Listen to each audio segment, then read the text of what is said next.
Welcome back to the Grottu Orloff TV show. Well, we have some good news. The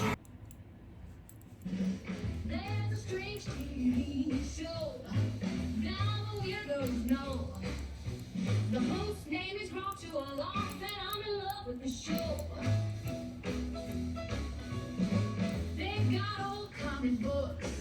Yeah, we have good news here, ladies and gentlemen. The air conditioner's fixed, and I really appreciate all of you, those of you out there that helped out. We had a GoFundMe,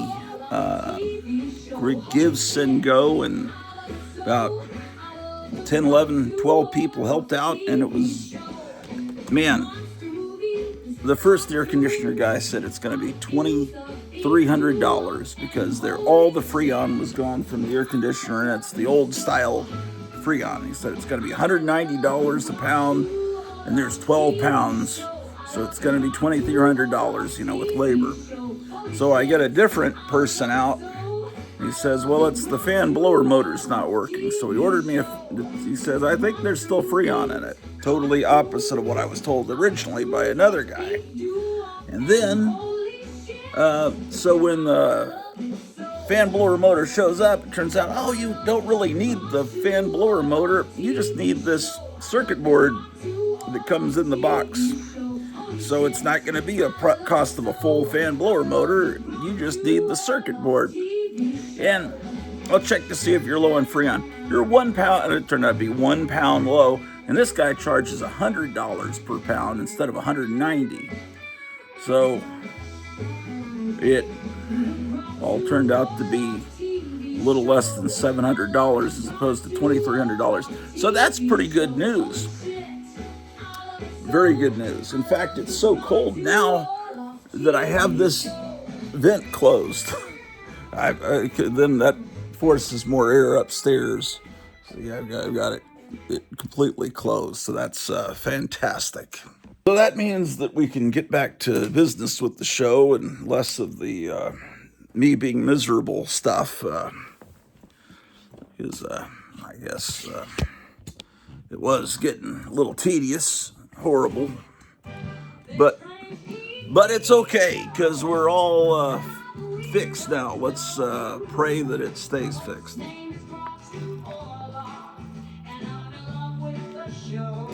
Yeah, man. So, what are we going to show you today? Yesterday they had a yearly, beginning of June, the county has this, there was this lady really down the street that organized this thing for the whole county where as many people as possible have garage sales, and all these businesses throw their doors open to have sales. And so there was a lot of stuff out there that was less than $1, which is a good price when you have air conditioner repairs. So anyway, everything was taken care of thanks to you guys out there. And well, yeah, pretty much everything was taken care of. So that's very appreciated. But I got a couple of things yesterday that I never thought I'd see in real life. Let me show you one of them.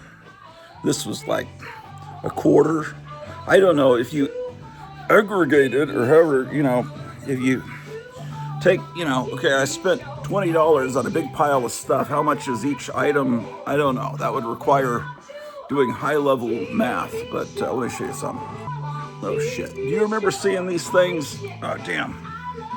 Oh, crap. These things were always advertised in comics where they've got a little dragster inside the 7-Up bottle.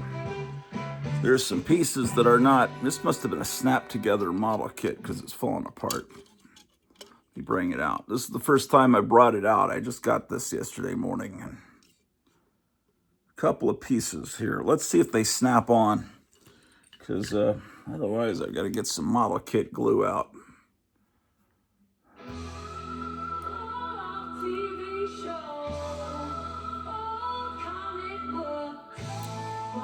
Let's see.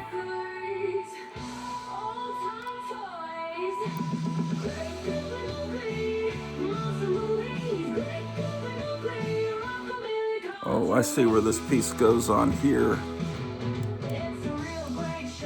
Yeah, there's a couple pieces missing. It's all right. This is not the right wheel here for, but anyway. Yeah, there's a couple of pieces missing on this, but you're not gonna be able to tell too well because it's inside this 7-Up bottle. Yeah, I remember seeing these on the back of like DC Comics. They would advertise these in the mid-70s, and I've never seen one in real life. So then you put the bottom on there. Okay, so now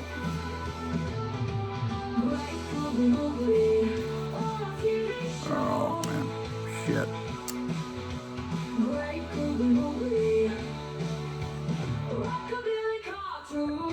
Maybe I should put it over like this way. What?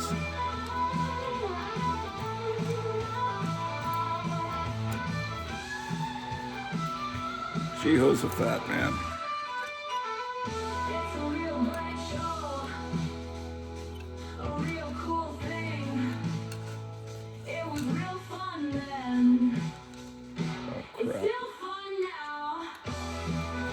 No, well, don't worry about it. There we go. Okay, so it's in there. This is what these look like. I don't know. Never seen one, like I said, in real life. Let's put it here.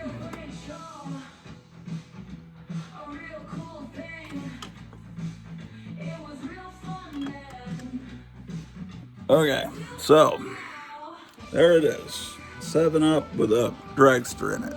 Totally useless object. I also got this for less than $1.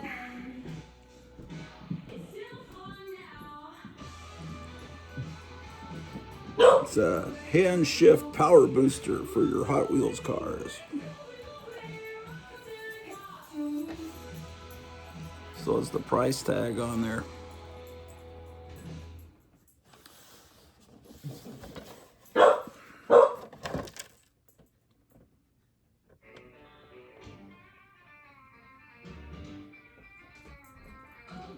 It's from 1969, and inside the toy is,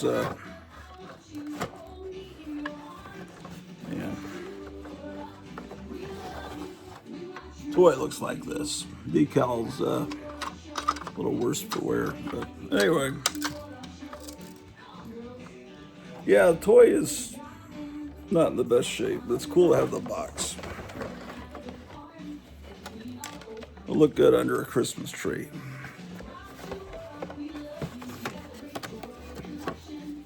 How about that? Mattel, Hot Wheels, 1969.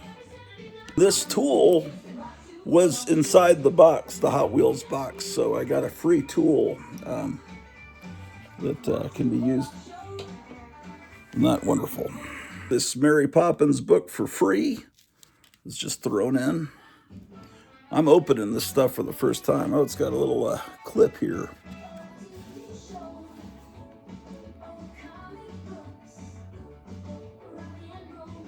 I think it's advertising some kind of medicine. Is that correct? Is that probably some horrible medicine?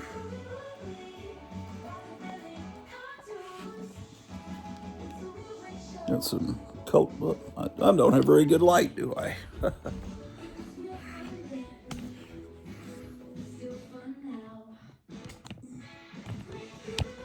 Let's get this tripod, courtesy of Meyer Greenblatt, this wonderful tripod that's been making this show wonderful for the last little bit of time. Every so often I shave the beard and makes me realize I need to, God, Free Daniels makes me realize I need to grow it back. Plus, I'm in the process of losing weight. Hopefully these jowls, but I don't know, once these Nixon jowls are there, maybe it was a mistake to shave. The more of my face I can hide, the better off. Yeah, 1964. How about that, ladies and gentlemen?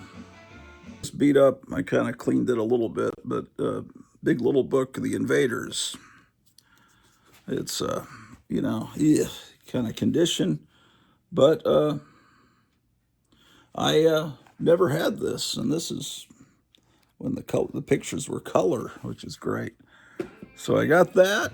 What else did I get? A Skelly. Skelly was a gas station. I don't know if it was a regional thing. Skelly Highway Atlas. Look at this guy dreaming of these vacations. Florida, Hollywood.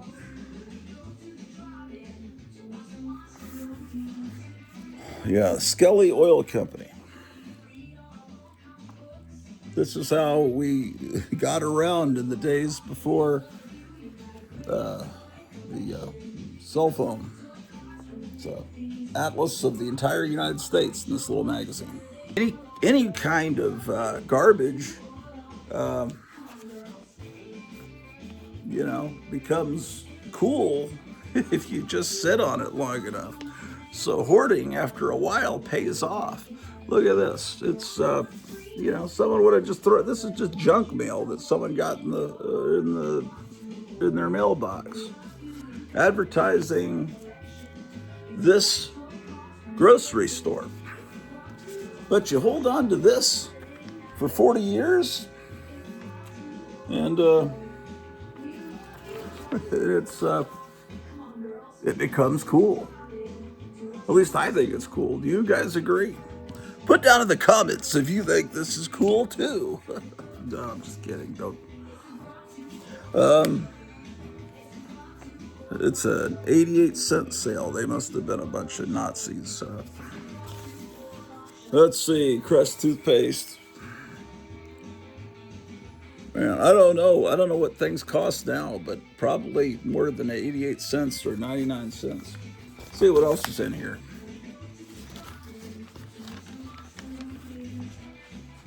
Okay, is there anything?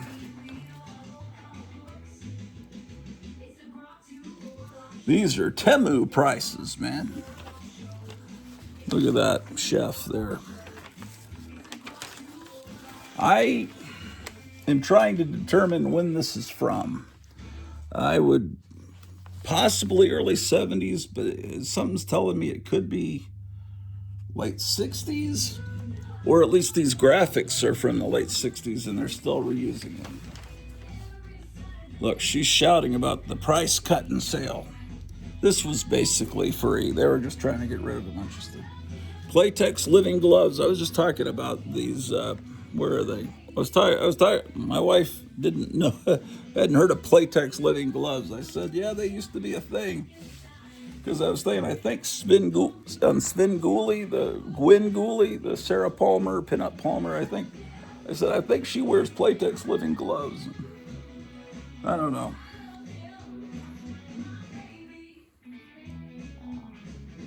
Man, wish prices were still this low, but most of this stuff is stuff I would never buy anyway.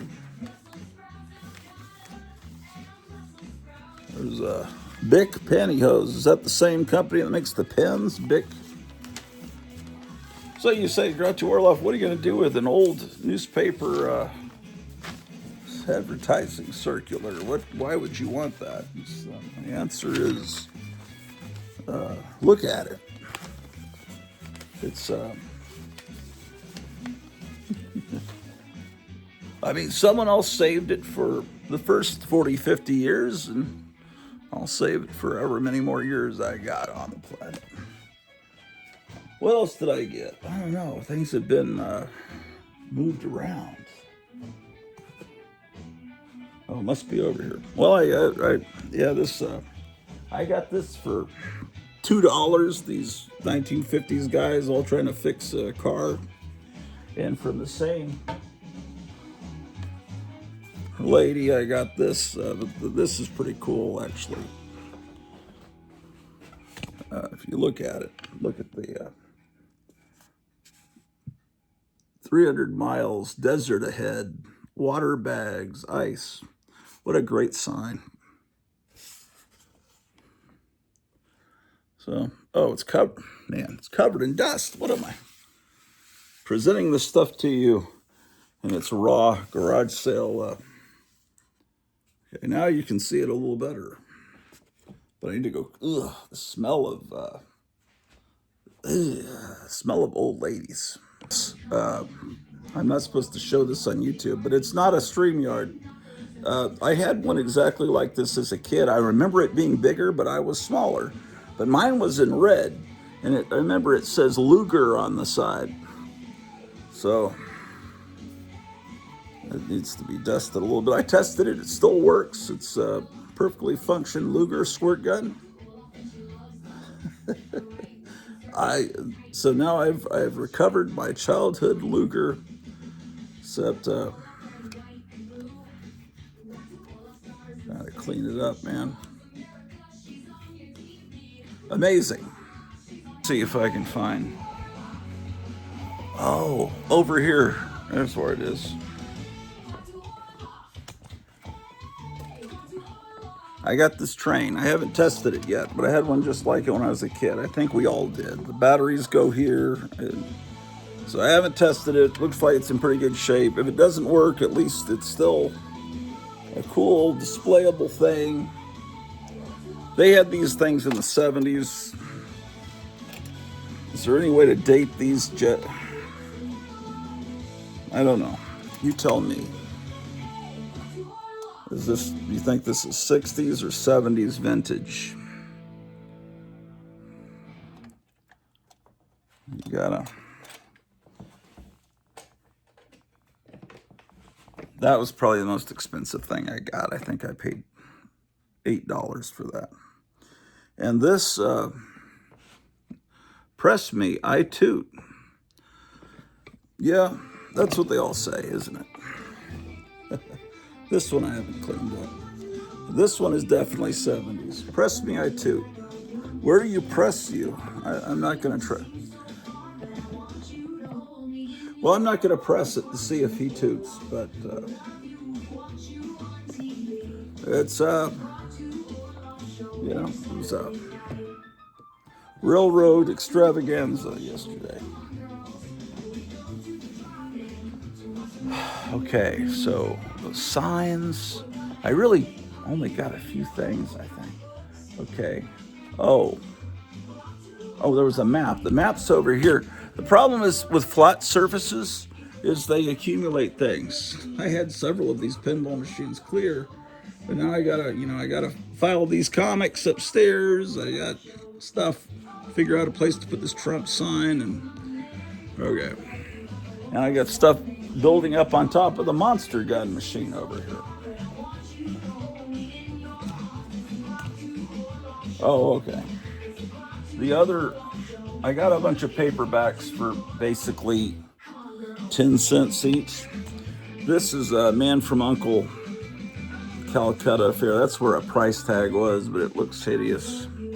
Anyway, this is a same original owner as that Invaders one. This one's from 1967. Again, they had color illustrations at that time. There's genres of paperbacks that I remember when I was a kid. You know, I'd go to look for the Mad paperbacks, the Don Martin, the Dennis the Menace paperbacks were here, the Mad paperbacks were there. But there were a lot of Edgar Casey paperbacks. There was a lot of occult stuff in the 70s. What else? There was the Doc Savage paperbacks. There were the Men's Adventure ones, the Executioner, the Destroyer. That occupied space because people read more in the 70s than they do now. But there was this section, there was a ton of these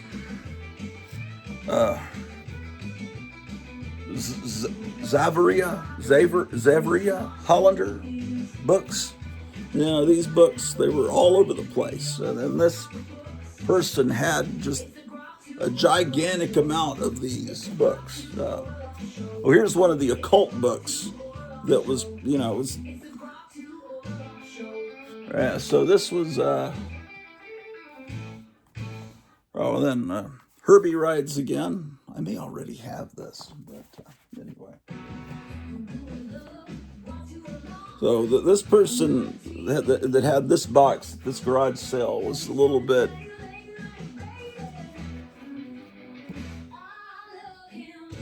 This is a sequel to the one we just saw. And then there were a whole bunch of movies made based on those. I think Adam West was even in one of them. This one's about a hippie girl. It's the way we are instead of the way we were. And then there's even imitations of those, you know. This one's merry instead of being happy. And then look at this old postcard. Look at that.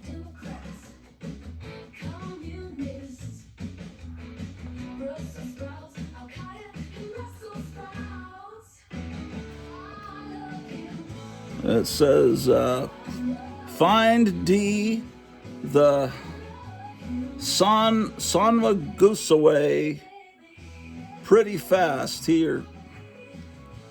I have no idea what it's saying.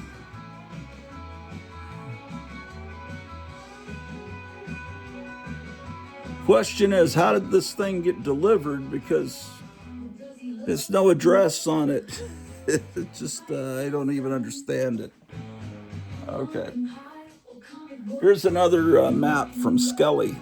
Just love the beautiful, colorful graphics. It's a map of Nebraska.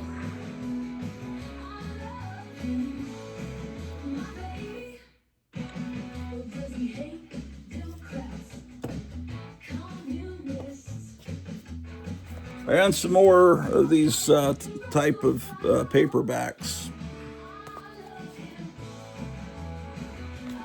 And then I got these this one I bought when I was a kid. It's just sitting there on the machine.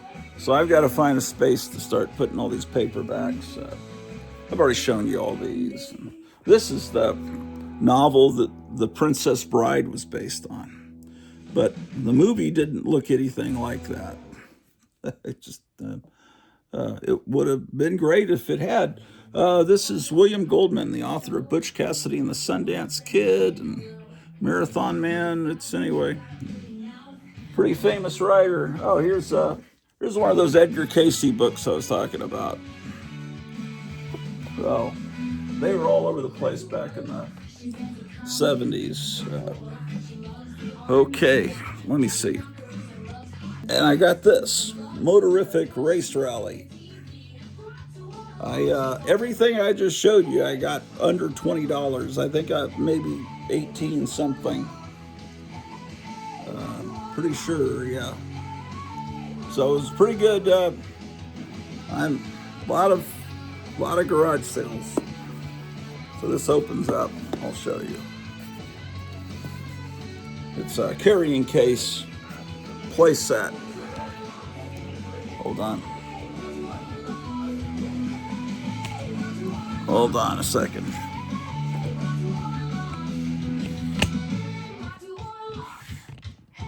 Okay. So it's Ideal Race Rally, Ideal Motorific. And hold on, gotta get you lower. Okay, so it opens up like this. And then it gives you the audience, the crowd, and it's there's a place to store, I guess, your cars or whatever inside of that. Let's see, I haven't opened this one to see if there's anything in there. No, there's nothing in there, but this is a storage unit, and it's a way to transport your motorific cars.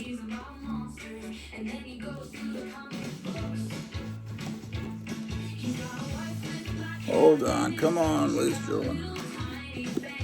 Okay, so let's put this back together. I don't have any other motorific stuff. It's just something I've always seen old commercials for, and they used to advertise it in comics. And so this is the beginning of my motorific collection.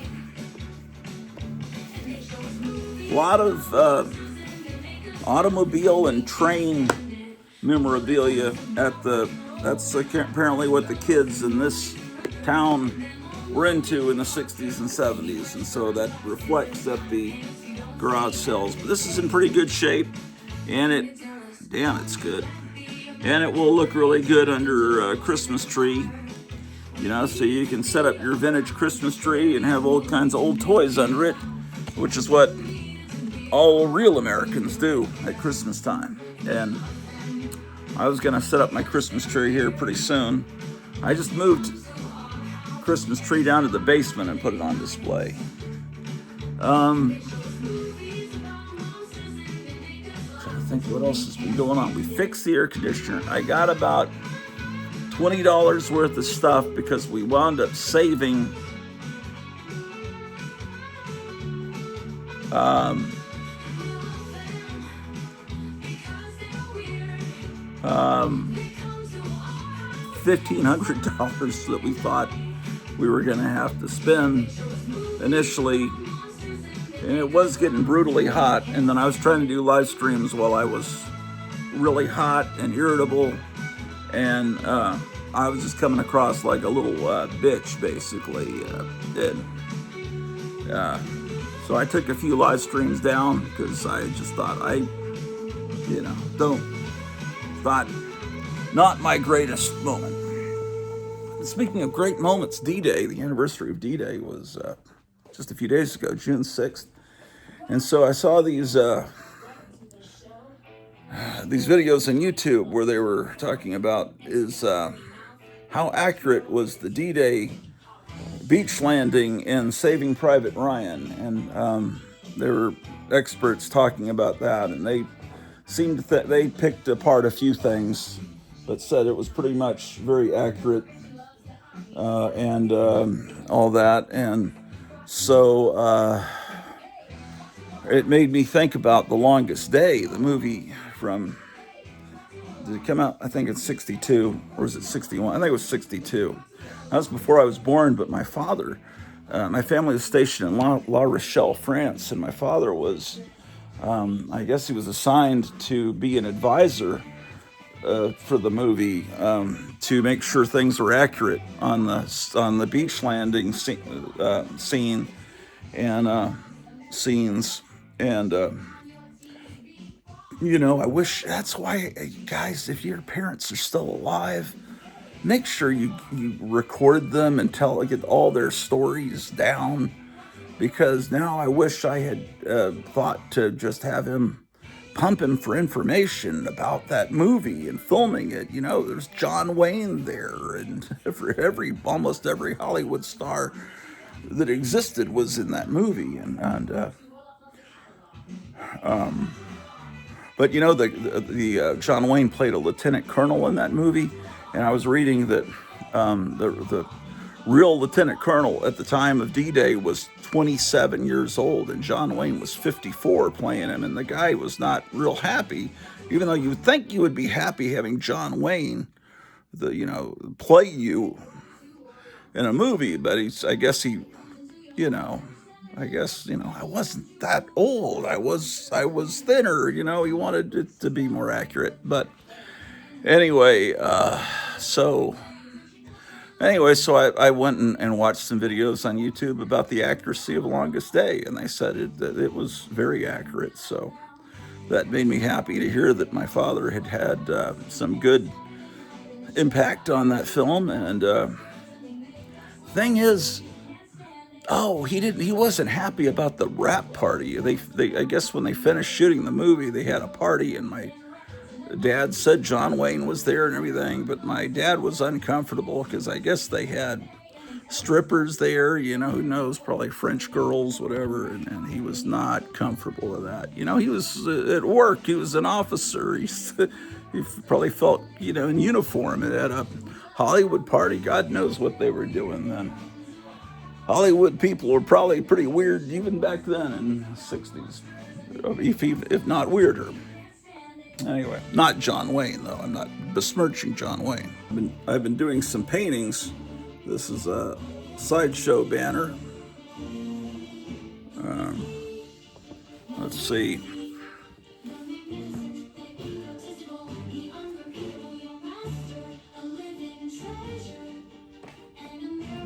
This is a painting I did for Kevin Johnson at Gotham City Comics, and Charlie McCarthy is there with some money next to a cash register, and like a Disneyland magic shop with all these skulls and Don Post masks.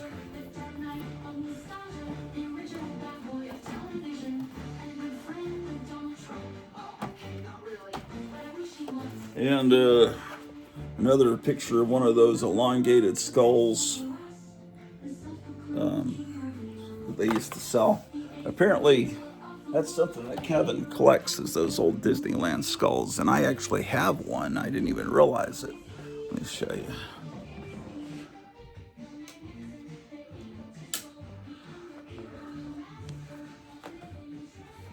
You see it right there? Oh man, the Trump mask is hiding this beautiful face.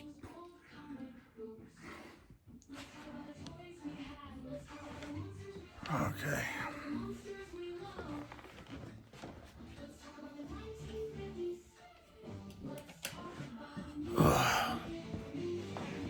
So what else is exciting lately?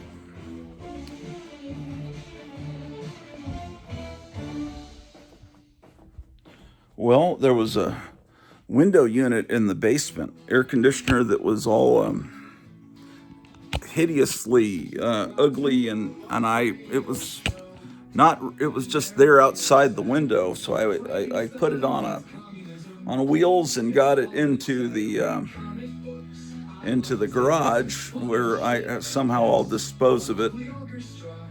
But then I found the original screen and extra window that goes on outside of that. So anyway, I was able to figure out how to install it. I was really proud of myself for that. Let's see. Well, it's kind of a rainy day out there. But anyway, I can show you.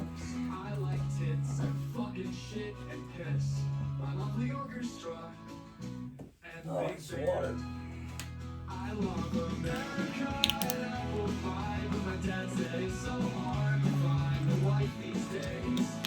Okay.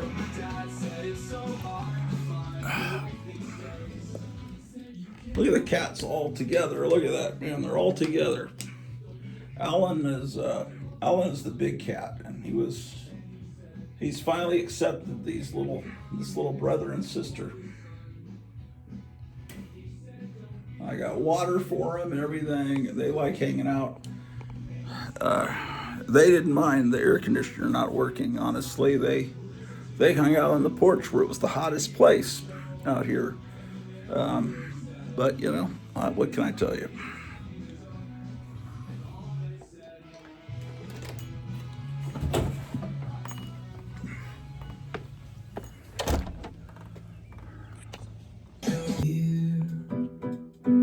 With a twinkle and a cheer, Grottu.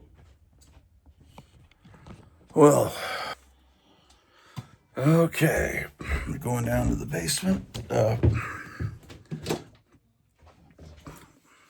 realized it was getting hot in the first level after the air conditioner was fixed, and I realized the boiler was fighting against the air conditioner. So I had to make sure I turned all the thermostats down, so that all the way down, so that anyway, so that's fixed. Let me double check.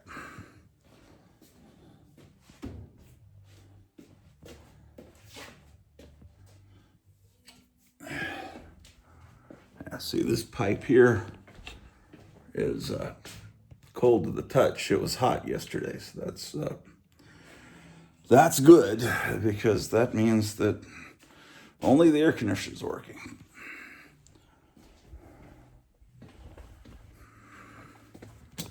And this room filled with toys, perhaps I could find room for this here.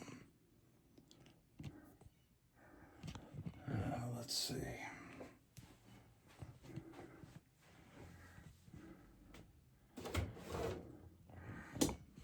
we go.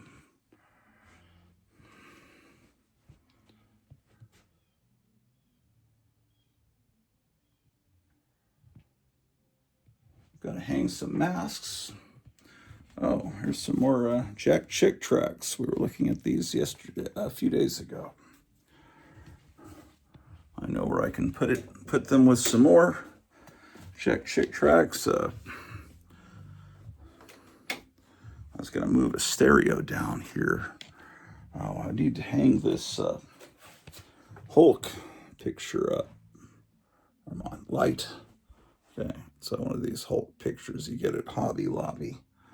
Just gonna hang it over here with all this Hulk stuff.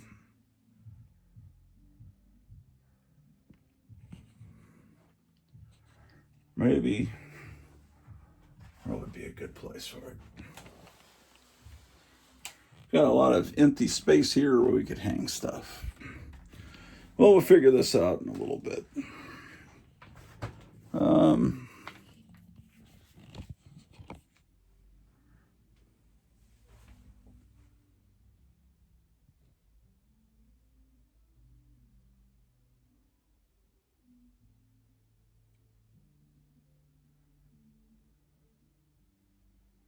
I could probably put some paperbacks behind these Hulk figures.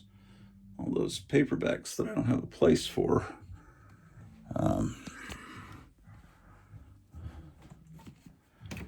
Yeah, I'm going to be doing a lot of stuff this summer. Getting back into shape and fixing up the house are my goals. Here's the Christmas tree I moved down here. It's hold on. We'll get that fixed up. Okay.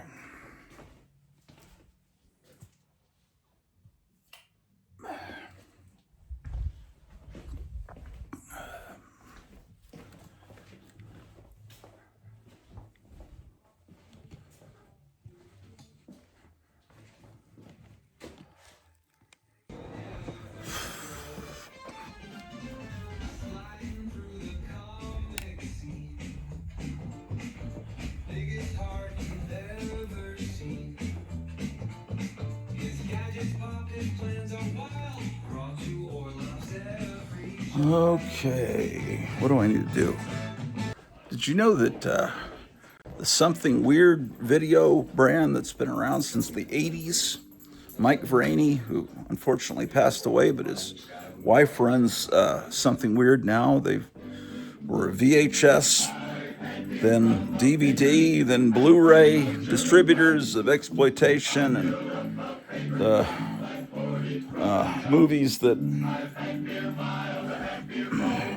not the normal kind of movies. That's why they call it Something Weird. But anyway, they've got a streaming channel now that I want to subscribe to. They don't have an app on Roku, but so I guess I'd have to get it and beam it from my phone to the TV, which is an inconvenience. But anyway, there is a Something Weird channel, and it's part of Cult Pix. There's which I don't think it has an app on Roku either. Cult, all one word, CULTPIX. And then they had a Something Weird section on their channel. Now Something Weird has their own channel, and I think they may be affiliated. You might get Something Weird with Cult Pix. I don't know, but that's cool. This music that's been playing, I started playing around with a free AI thing this morning that I'm probably going to wind up having to get a subscription to because it seems addictive too. They let you, you're starting to get addicted to it. They let you do a certain number of songs per day, and it's called Suno. I forgot. I'll put it down in the comments below. SUNO, I think. My friend Randy told me about it. He's been doing these AI concept albums that are really funny, and he's just figured, the robots are gonna wind up taking us all out anyway. Might as well have some fun with them before they destroy us all. But he's got he's been, well, one thing he did is he and his friends in the early 80s put out a 45, a band called the Uncalled For, and they had one of the songs was Grinder Up about Ed Gein, and on the other side was a cover of Cotton Fields, you know, the traditional song that Creedence did and a lot of people. So they put out this 45, but on the label they dated it 1977, knowing that that's the magic date that you want to date a punk rock record, because it was done in the style basically of the Cramps. So they put it out, and I have a copy of it he gave me back in the 80s. And anyway, a few years ago, people discovered this and thought it's and they said, we have an undiscovered 1977 punk rock 45 that nobody knew about from Texas. And so they started getting excited about it, and then they found out, no, it's actually from the early 80s, that was a deceptive copyright 1977. So anyway, it was a prank that took several decades to work out. But anyway, so now he took the lyrics from that song Grinder Up about Ed Gein, you know, it's all horribly gory lyrics, and he fed them into this AI generator, and it turned out all these girl group singing those same lyrics, heavy metal version, all these different genres doing the lyrics to that song. And I think he has the pay version where you can do that. I haven't figured out how to put lyrics into it. I only started playing with it about 4:30 this morning. And then I told Kevin at Gotham City Comics about it. He's been coming up with Gotham City Comics theme songs on this, I think it's Suno, S-U-N-O. I'll double check and I'll put it down. So anyway, so I've been coming up with all these Grottu Orloff theme songs. And, so that's, I don't know. People say they hate AI, and but AI has generated a lot of horrifying glimpses into hell, but also some very funny things. Just very, I think ultimately AI is demonic, but I think it's being created by demons that have a sense of humor, because it can make me laugh, and it can also make me realize, oh shoot, we need to regulate this. I think that's what a lot of this feud is right now, if it is a real feud between Trump and Elon Musk over Palantir. That was the thing. Trump got elected. We were all excited. And on the second day of after Trump got in, he brought in this zillionaire from Texas that was starting this that had this AI company called Palantir, and it sounded like, oh no, this is the beginning of the mark of the beast. And it only took less than 48 hours, and Trump is unwittingly being tricked by this guy who says he's going to bring in trillions to the country, or billions, whatever. And Trump is older, doesn't realize that some of this technology is, not good. So that was worrisome. And now I think Musk at that time said he didn't trust that guy. So anyway, I don't know if this feud going on right now is real or not. Elon Musk has already taken down all his comments. I think it's a kayfabe pro wrestling act they're doing, where they're staging a war to get people to want to look into, because people haven't been doing anything as far as pressuring to get the Epstein files released. And it's like, by him accusing him of being part of that, then the Democrats are going to say, yes, we need to get those released right now, and then we could finally get them released. I don't know. That's what I've heard people speculating. People that I trust are telling me, don't worry, Trump and Elon Musk, it's all an elaborate performance. They know what they're doing. I don't know, but it's, and now we've got this summer of love, summer of, mostly peaceful summers starting like I don't know, 4 years ago, whenever that was. We got all this smoke and fire coming from Los Angeles. I think it's happening in other cities too. So, but we always have Big Brother to look forward to. I think it's the 25th year, I think, of Big Brother bringing us delight in the summer. And I know I watch Big Brother and I always tell you guys about it. And I know it's embarrassing, but it's something that my mother loved before she passed away. So I've always watched it there, kind of in remembrance of her. Every summer I watch Big Brother. So what can I tell you, man? I'm just happy we got the air conditioner fixed, man. We were going a long time with that horrible diagnosis that we had absolutely no freons. That meant it was a devastating, catastrophic leak of freon, and it turned out that they didn't even check the freon. So they would have filled up and pretended to fill 12 pounds of freon and charged me 12. I'm not good at math. What's 12 times 200? That's a lot of money. And then charge the labor for something that they didn't even need to do because it's filled with freon. It just needed 1 pound. So I don't know.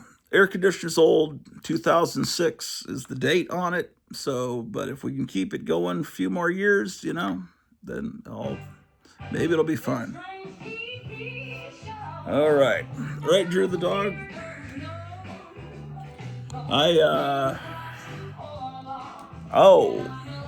Kevin at Gotham City Comics got a Zoltar machine, like an evil Zoltar machine.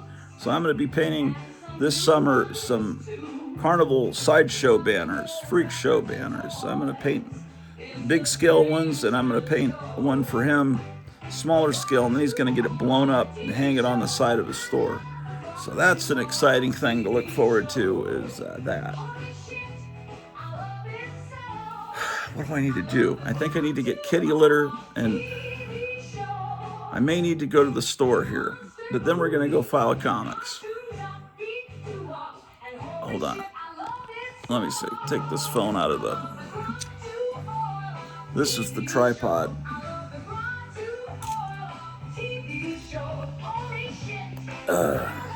Drew, you want to go on a walk? Let's see if she wants to go on a walk. Sometimes she does, sometimes she doesn't.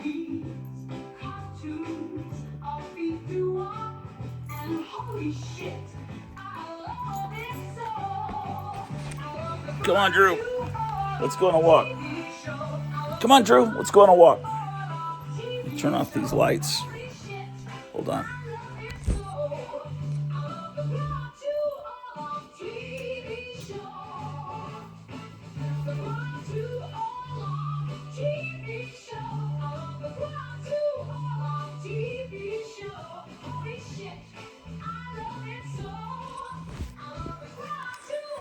Drew, we're going on a walk. Come on. Come on, Drew. Come on, Drew. Let's go. The only dog in the world that doesn't like going for a walk. Come on, Drew. We're going on a walk, and then you'll get some, I hate to say it, you'll get some pood. You want some pood, Drew? My wife doesn't say food to the dog. She says pood. So I have to say pood. Drew, you want some pood? Come on, pood. She's licking her lips. Come on, Drew the dog. Come on, Drew.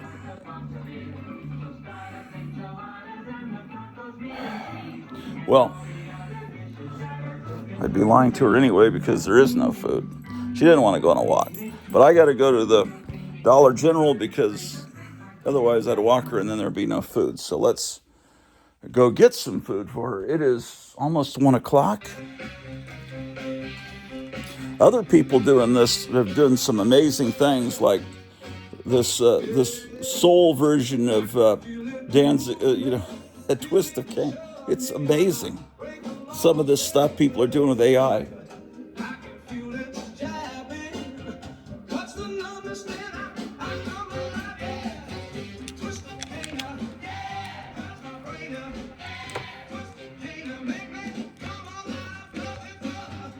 Some of these AI versions are better than the original versions of these songs. It's incredible, man. These robots are great. I can't wait for them to rule us.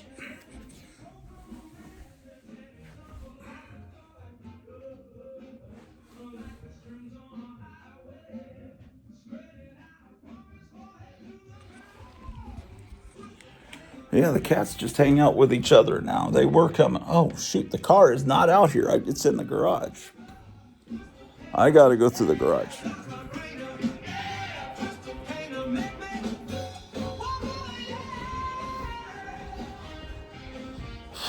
Okay, kitty litter. Oh, do they need treats? Yeah, they need cat treats, and I need some dog food, and I could use some iced tea.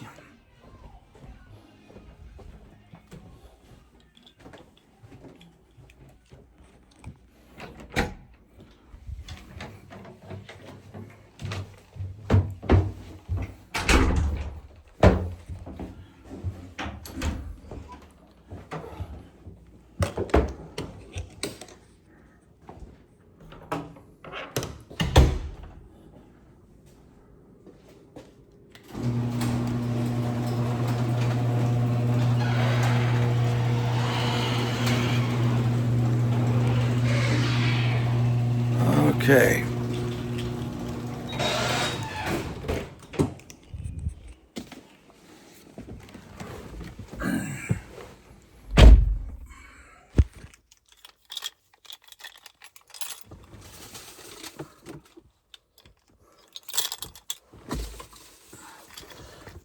This thing is something for a phone to mount to, but I haven't been able to get this thing to work. How does this work? Oh, I see.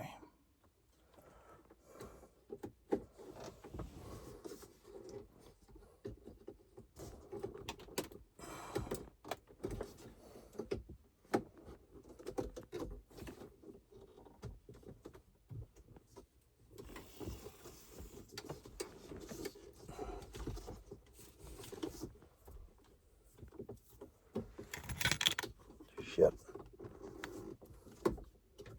That bullshit, man. How does... Okay, so this way. Okay, right.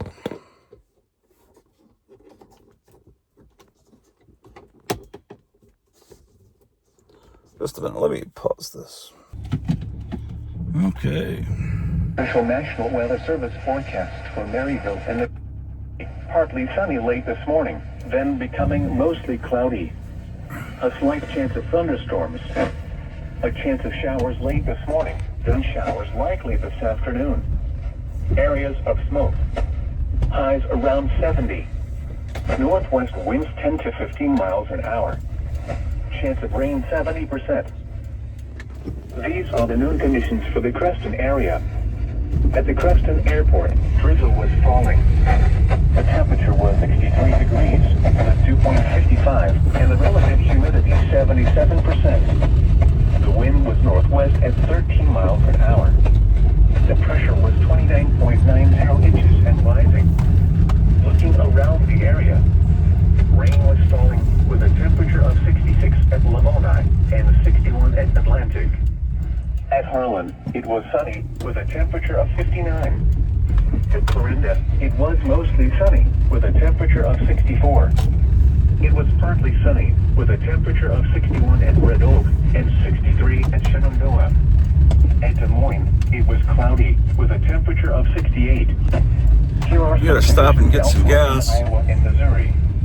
At Omaha Council Bluffs, rain was falling with a temperature of 58. It was sunny with a temperature of 77 at Ottumwa and 77 at Kansas City. It was mostly sunny with a temperature of 79 at Cedar Rapids and 74 at St. Joseph. At Sioux City, it was cloudy with a temperature of 70. Yep. Remember that map I showed you earlier of the Skelly gas station? We've got a Skelly right here in town.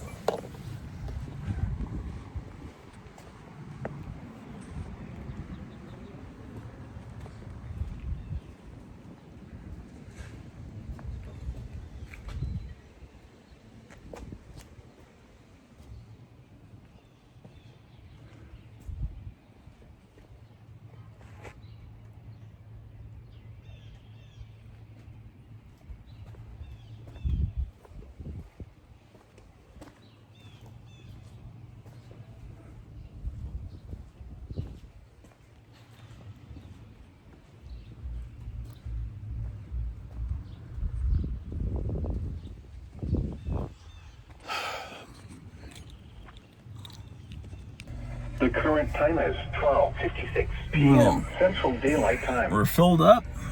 Now for the official National Weather Service forecast for Corning, Bedford, Mount Ayr, and surrounding locations. Rest of today, partly sunny late this morning, then becoming mostly cloudy.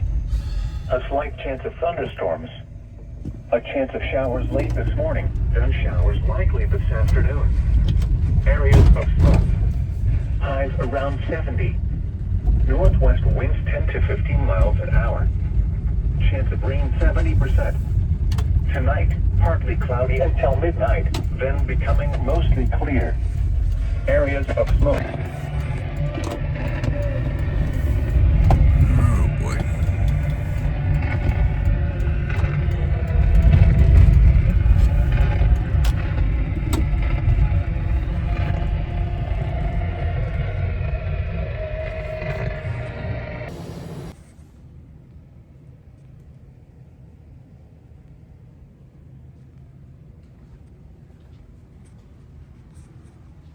Lows in the mid-60s. Chance of rain 40%. Friday, mostly cloudy in the morning, then becoming partly sunny.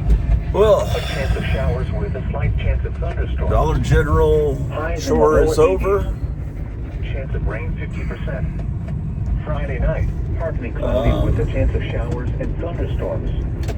Lows in the mid-60s. Chance of rain 50%. Yeah, I've got a. Saturday, partly sunny with a chance This of summer, showers. I'm going to be doing A work slight on the chance of house, work thunderstorms on in the myself, morning, then a chance of physically, thunderstorms in the mentally. afternoon. Also, Highs in the mid-80s. painting. Chance Did I of say rain that? 50%. Painting. Got to Again, paint the the house and forecast paint for Corning, pictures Bedford, of Mount monsters. Ayr, Yeah. and surrounding locations for the rest of today. Partly sunny late this morning, then becoming mostly cloudy.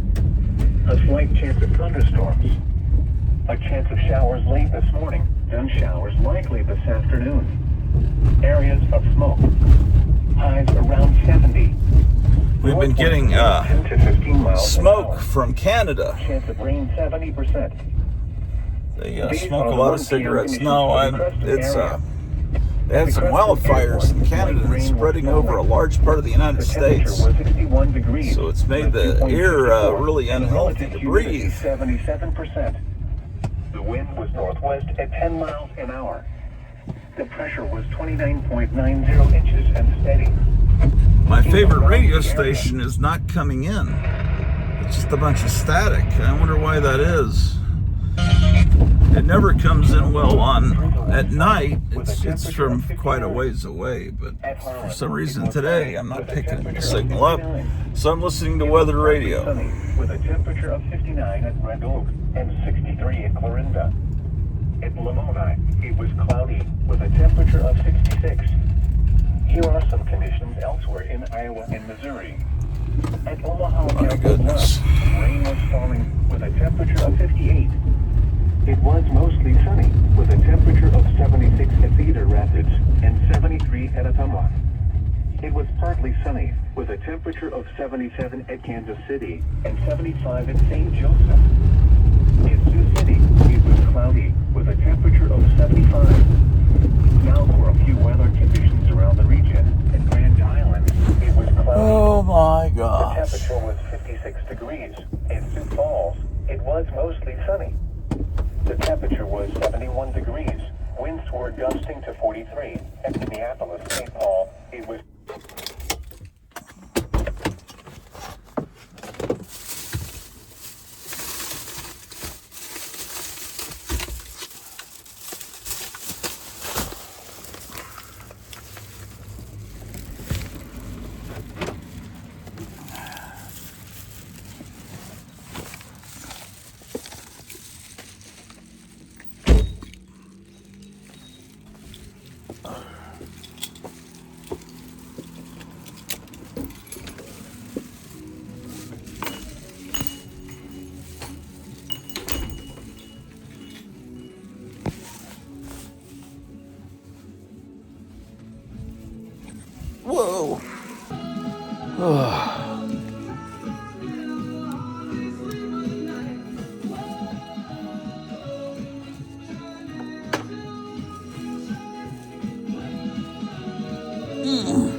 Well, we got live coverage of National Guard waiting in Los Angeles. Hold on.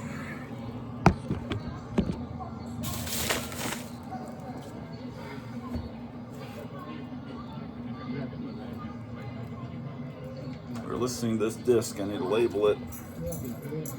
No, Drew, you can't get that. Drew's trying to steal my food.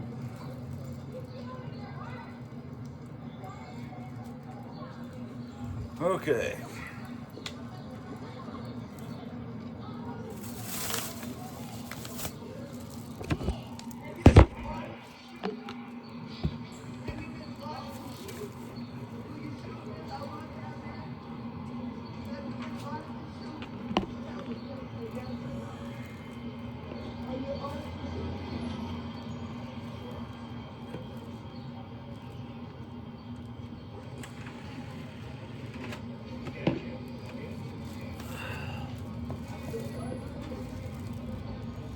Okay.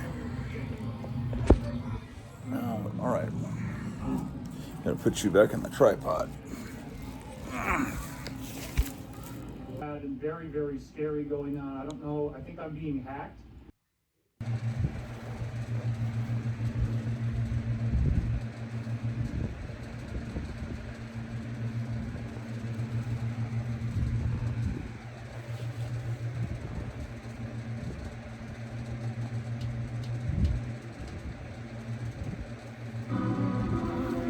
Need a nonstop to New Orleans? Call Delta first. The airline that leads with nonstop.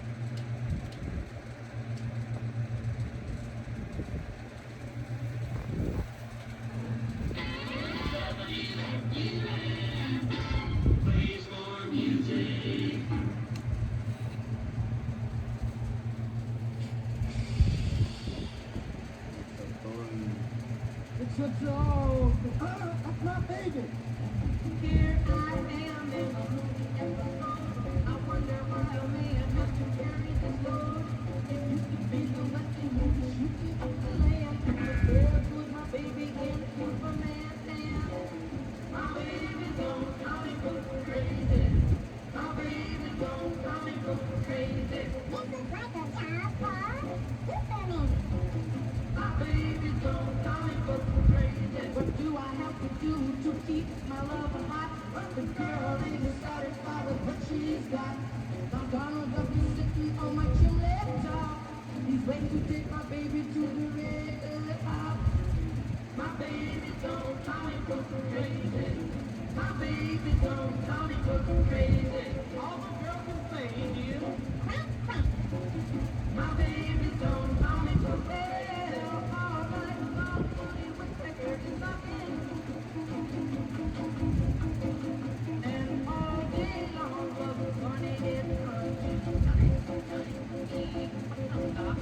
I asked that girl, how do you spell rat? Now you know that everybody knows that. She turned around and then she looked at me and she said, my baby don't comic book crazy. My baby don't comic book crazy. My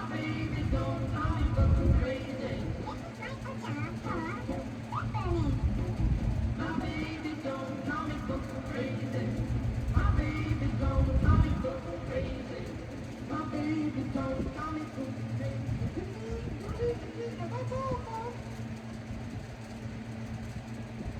This is Dr. Grottu Orloff. You're tuned in to the greatest radio station in the history of mankind. 106.9 FM.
don't know if I was recording dead air or not. Wednesday, new comic book day. You can get Batman number 9, a reproduction, a facsimile of the Golden Age Batman number 9.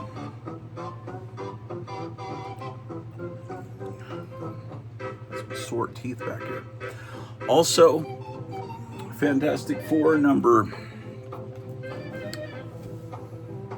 let me see.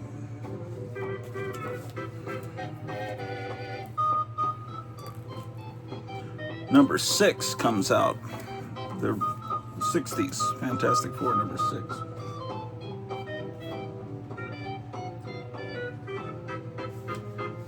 Yeah, so one thing I'm needing to do is, they're doing facsimiles of the first year of the Fantastic Four.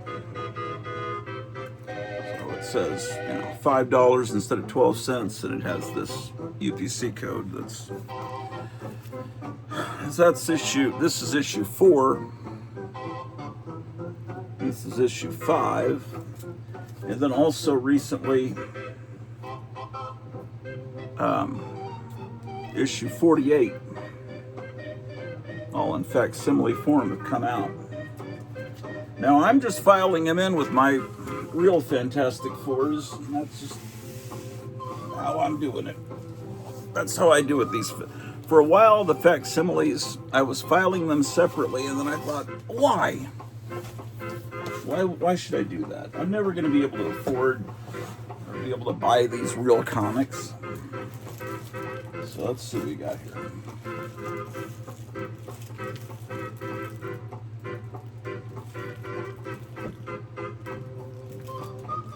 So here's 3.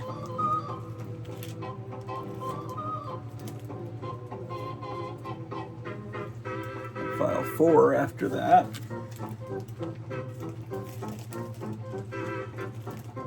Five, and soon I'll have number 6. Just like being a kid back in the early 60s. And then the other, this box ends with Fantastic Four 24. I got this book for $8 just a few years ago. Can you believe that? It's not in good condition by any means, but it's Fantastic Four number 24 from the Robert Reyes collection.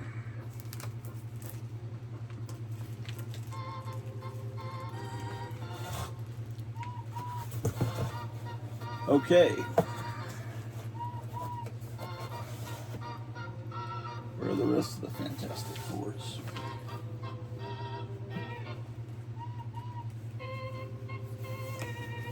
Hold on. Okay, so this box has Batman, the Challengers of the Unknown. See, that's the problem. When you write on the box with marker, then things change, things shift, and there are better ways to do it, but I'm too stupid to tell you the correct way. Okay, so what I've got a file in here, in this box, Brave and the Bold. This is another facsimile that just came out. Oh, look at that. DC has stopped putting the UPC code on the front. Look at that, it's not there, it's on the back. Finally, DC has listened, so the only real way to tell this is fake is that it doesn't say 12 cents. $3.99, so they're also cheaper than Marvel's facsimiles. And then this Brave and the Bold, which I have the original of, so we'll be able to compare the two, what the facsimile looks like compared to, see if the colors are off or anything. This is number 60. It's an early Teen Titans appearance. There's another DC facsimile I forgot about of Our Army at War, the issue with the first appearance of Enemy Ace. I need to get that. But that's also out.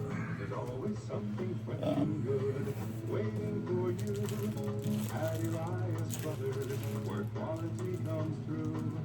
Always something fresh and tasty. Great food. Okay, so let's see what we got here. This is my last Silver Age appearance of Blackhawk. It's 243.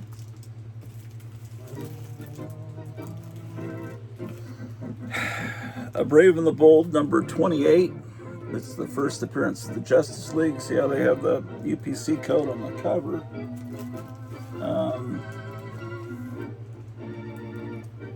29. I hope they're going to keep doing these early Justice League facsimiles. I'm hoping. Here's issue 30 of Brave and the Bold with the third appearance of the Justice League. And then they did 54 of Brave and the Bold, and this is really the first Teen Titans, where the sidekicks of the main heroes team together. And then here's 55. This is not a facsimile, it's a real copy. See, 12 cents.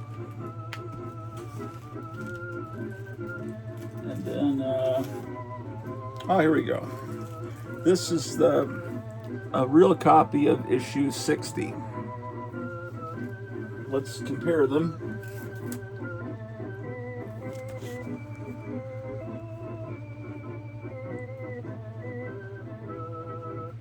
Man, they are pretty darn close. Her eyes look different though. Well, it's the coloring of the eyes. The facsimile, her eyes are colored in blue. A lot darker than on the original. In fact, are they even blue at all, or are they just white? Aqualad looks pretty much the same. Yeah, the main thing is the eyes, the eye color.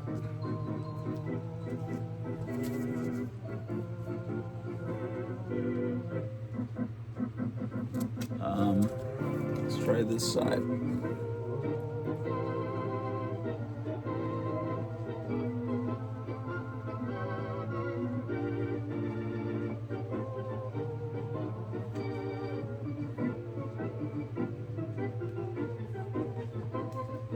Yeah.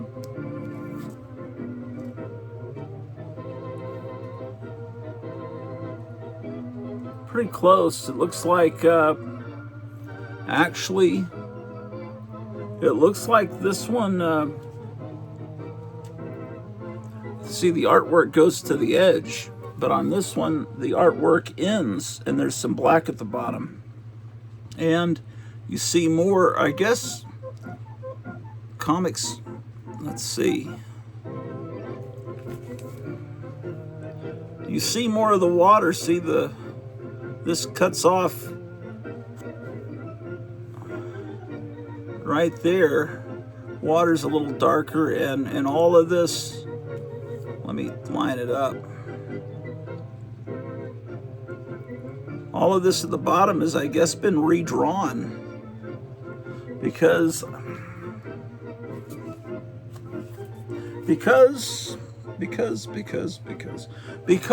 comics are thinner. Look, they're not as wide. See, look, I'm lining them up. Comics were wider in the Silver Age than these modern comics. Well, I guess I knew that. That's why they have different colored, different size bags and boards. But it really, when they try to do a facsimile of a Silver Age comic, you realize they've got to stretch out the art to fit a skinny cover. Okay, well, that's interesting to see how they go about that. But they're pretty darn close. You just got to really study it to see the differences.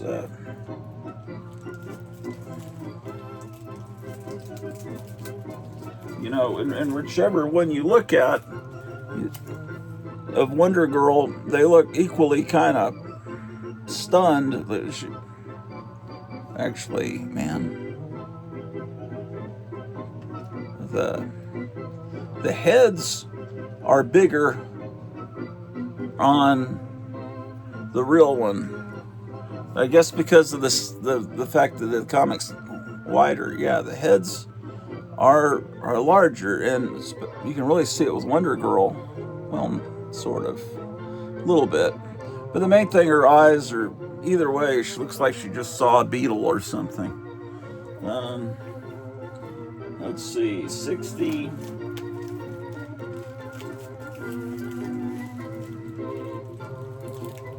And then I have a real copy of 61. And then, because of the Superman movie coming out this summer that has Metamorpho in it, they reprinted the first appearance of Metamorpho. And this is a reprint of issue 57, which I didn't have, although I love the Metamorpho character. And the first appearance of Metamorpho has always been affordable. Maybe it isn't now, but Metamorpho was a character that people didn't collect. No, I did, because I loved the character and I loved Ramona Fradon's art, but now I've got the facsimile. Okay, so let me slide this facsimile in. Yeah, I didn't realize DC had stopped with the barcode nonsense. Okay.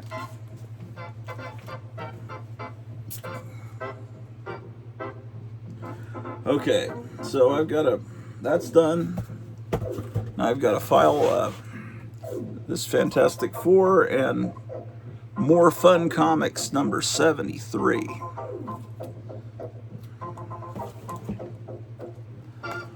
Oh boy. Excuse me. It's getting hot up here simply because I've got these lamps on. I've got this 50s lamp with 3 bulbs, and I've got this bulb over here. So that we have, it would be unbearable if the air conditioner was still on the fritz. Okay, I see that. Okay. Well, let's see what we can do here.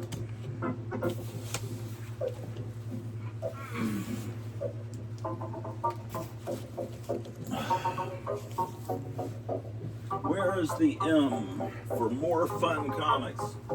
That'll be the only copy I have of More Fun. That's not a comic More Fun that normal people can collect. It's there would be Metal Men to Not Brand Eck.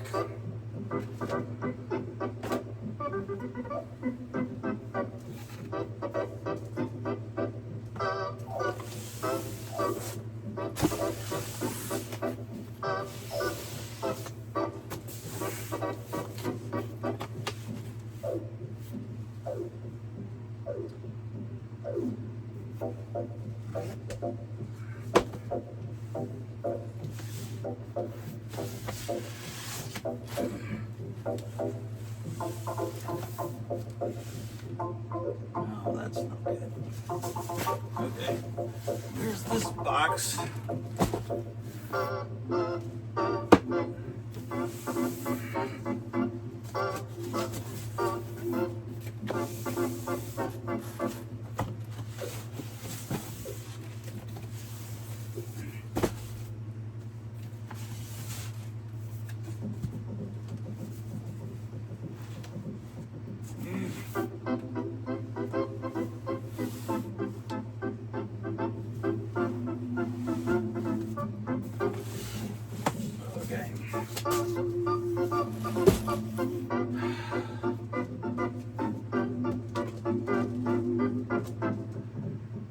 God damn. Excuse my language.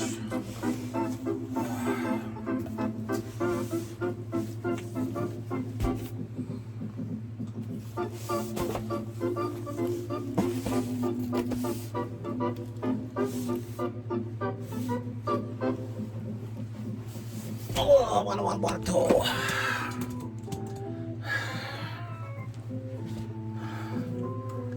Okay.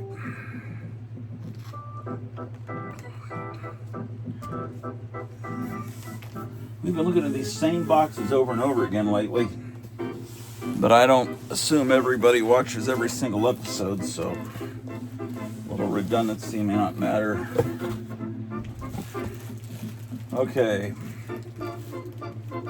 Fantastic Four 48, beginning of the Galactus trilogy, a facsimile.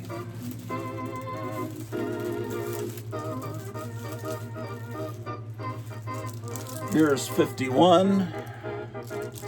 She's asking if I fell. My wife just sent me a text that I fall. I guess I did crash my butt down on. Now she's nervous. I better go tell her I didn't fall. Here's issue 49. If I don't answer, she's gonna come check on. Here's issue 48. Marvel has. Actually, Marvel's the one that does the UPC. DC has never done the. I'm completely wrong. Marvel's the one that does the UPC codes. DC has always put it on the back. DC has always been the better company. I was saying it wrong. Marvel is the shitty one that does the okay, I'm sorry, I was wrong.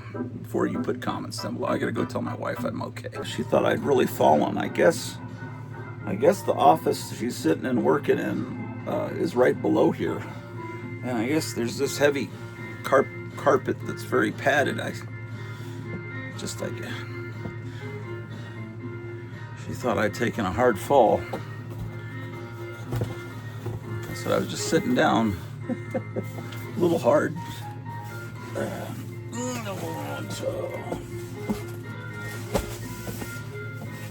Okay. This is Metal Men to Not Brand X. Ooh. This box has some empty room in it. Well, let's just look at this box. This looks like a cool box, fun box to look through. Looks like the end of my Silver Age Metal Men issues are in here. Almost said the word run. I don't want to use that word. It's not that I'm being an asshole. I fight against using this modern terminology because I don't like today. I like the way it used to be. So I'm not going to say that looks like a 6.0. Just saying that looks like a very good copy. I mean, a good copy. That's the terminology I knew. That's what I grew up with, collecting comics, and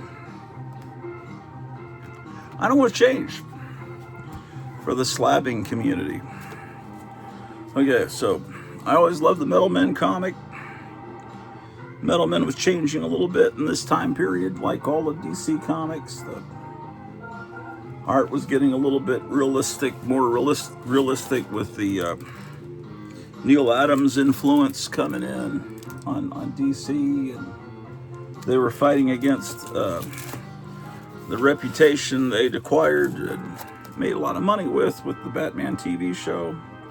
Oh, here's one that's not bagged and boarded, probably because it's got the granddaddy of all spine rolls on it. See, there's that Hot Wheels I showed you at the beginning of the show, that turbo shift. The artwork was the same on the back of that box as the same artist that did this. 1969. So this comic is the same vintage as that box toy I got yesterday for less than $1. Oh, what beautiful artwork in these books, man. Defend yourself with Katsugo. Now, Katsugo is not a martial art that I am familiar with. Only $1.25. Be I thought it said unbearable. I'd have to write the book on how to be unbearable. This is Be Unbeatable in the Art of Unarmed Self-Defense.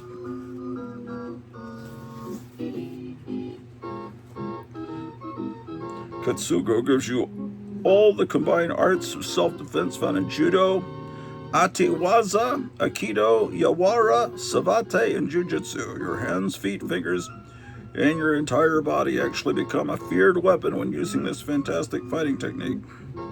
Learn fast and easily without all the mumbo-jumbo. Explains, shows, teaches, and simplifies how to make any opponent helpless, regardless of size or strength. Heavily illustrated. 104 cars. Man.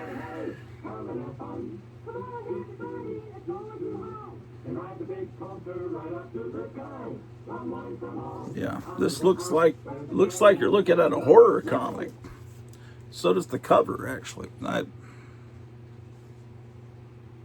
thought that was a tear for a minute, but it's part of the artwork. Look, Palisades Amusement Park. The glow-in-the-dark monsters. What a wonderful time period. Whenever I want to get into a good mood, I come up here and look at old comics, man. So hopefully you enjoy coming along with me. Follow the rides as often as you like. One admission price includes all rides and entertainment. Every minute is action-packed as you experience the excitement of the Old West. Ghost Town offers a day of fun and thrills for the entire family. Oh, yeah. Shows, ride all the rides It's for the one startling, price. yeah, they become human at this point. That's right. Who is this wonderful artist? George Russos. Oh, he inked it. Mike Sikowski is the story and art. Man, I got to fill in the holes in my Metalmen collection. 40. I think I have reprints of all of them in hardcover form. Yeah, Aurora had a lot of ads in DC. They only did a little bit of ads. Only had a little bit of ads in Marvel. Even the smallest tots can ride there. Don't leave anyone at home when you go to Kennywood, where there's never a dull moment. The nation's greatest picnic park. It's an unbelievable wonderland of fun. Kennywood, the Tri-State's favorite playground. Bigger and better than ever this year. Fear no A man. thrill sensation from England. You just have to see it or ride it to believe that there can be anything like it. Spin around with nothing to hold you up. And these comics were very affordable. They're back in the 70s and early 80s. Heck, they probably still are. Now, if James Gunn announces he's going to bring the Metalmen into his movies or cartoons, then maybe the value will go up. Okay. Holy shit. I didn't know I had this. It's not in very good shape, but I have Metamorpho number 1. I thought I only had Metamorpho number 2 on, but here's it's not his first appearance, but I've got Metamorpho number 1. Look at that. Spine's pretty ragged.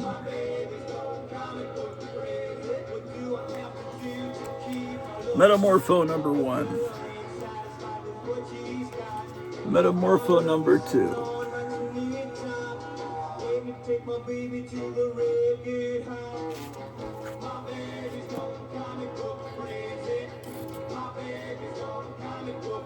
Damn. Why do they do that? It's, I think, Metamorpho number 4. Yeah. It's so hard to see the number there. Maybe it isn't for you, but the black ink on the green. Number 4. I'm missing more than I hope these don't go way up in value.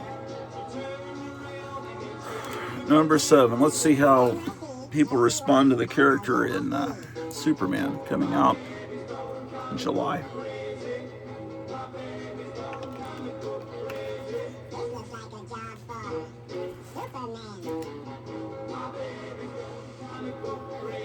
Number 9. I think that Lex Luthor has Metamorpho imprisoned and is threatening his baby if he doesn't, make kryptonite, I think is what's going on with him, which is why Metamorpho looks like he's a heavy in the trailer, like he's a villain. And that's why they're selling a little toy. I'm not trying to spoil the movie, but it's what I figured out. There's a little toy, a little baby, green baby that they're selling. I guess they're hoping will be like the next Baby Yoda, number 9.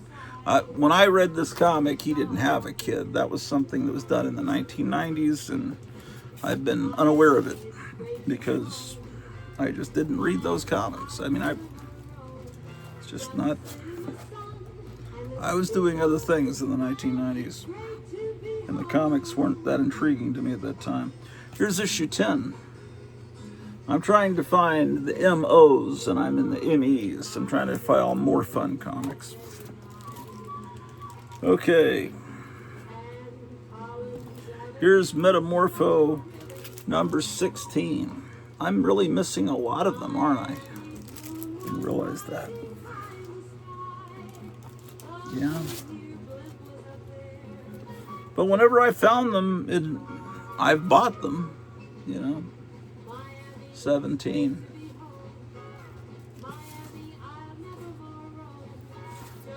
Mighty Marvel Western number 2. We started watching a Western the other night with Burt Lancaster and Audrey Hepburn called The Unforgiven, and I don't think I've ever seen it, but we didn't get more than 8 minutes into it, and my wife got angry because I was falling asleep, but it wasn't because it was boring. It's become a big thing. I look at these dark rings under my eyes. I'm always falling asleep. I can't, it's like we're watching movies in bed. I can't stay awake when I'm lying in bed. And then she's like, it's so frustrating for her, but I don't know what to tell you.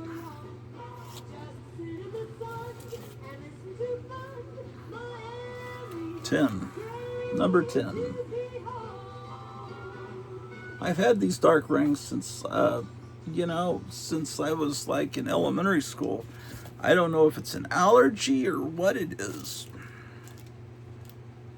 but it's an allergy I've had my whole life. 92, Millie the Model.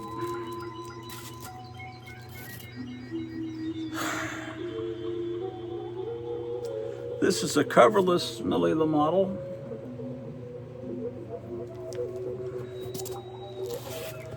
And 159, Millie the Model. They tried to Archie it up. Let's see what the records are. I'm a record collector, so I'm fascinated with the Beats. They're supposed to be the Beatles, aren't they? Seekers. Okay, there was obviously a Seekers, and that just says Clan. And what do we got behind her? What does that say? Baya Marimba.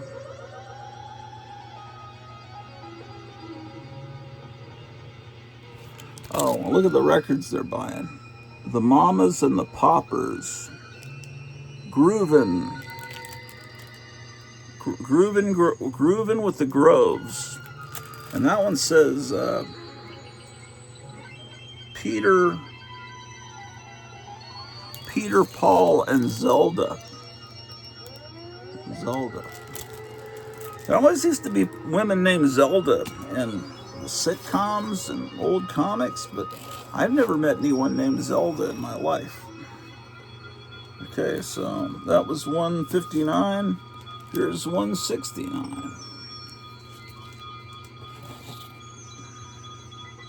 170.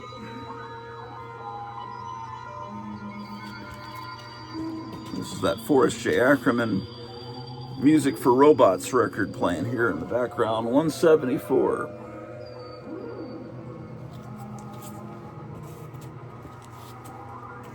175. I wish I had more Millie the Models from all eras. 180. Let's see what these records are called. Electric Soup, the String Beans, and the Puckers. He's holding the Puckers. 180. 191. 192.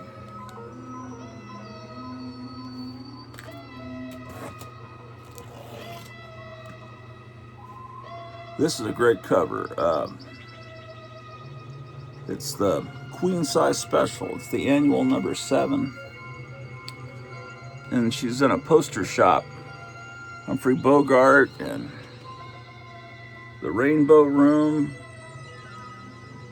Toulouse-Lautrec,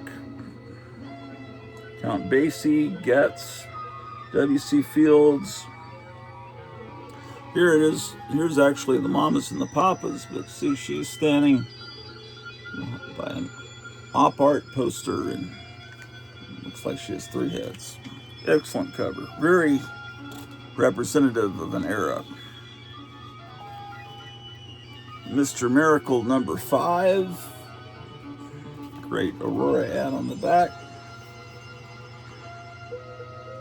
Oh, yeah, this comic could be in better shape. It has a reprint from the golden age of Boy Commandos.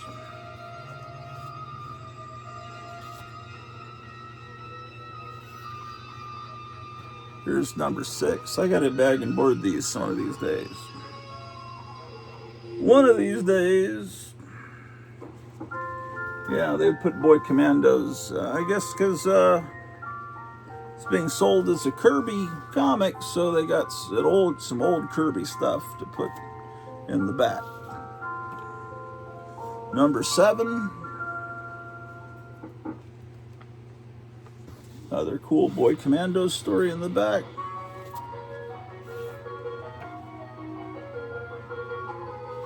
Here's another one. I consider it the Silver Age until DC goes to 20 cents. More Boy Commandos.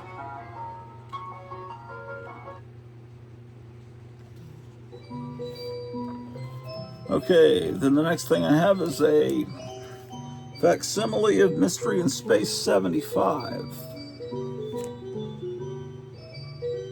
Actually, I guess DC used to have the barcode on the cover. I guess they stopped, but Marvel is still doing it. 73. And here's a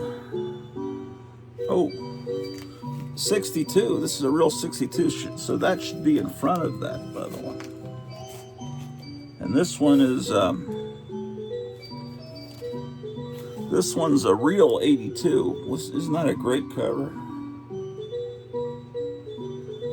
So that goes there. 90.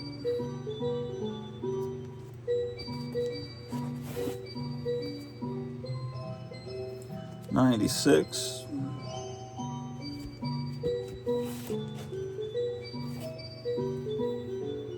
Yeah, I guess I can start doing more shows now that I have air conditioning. 97.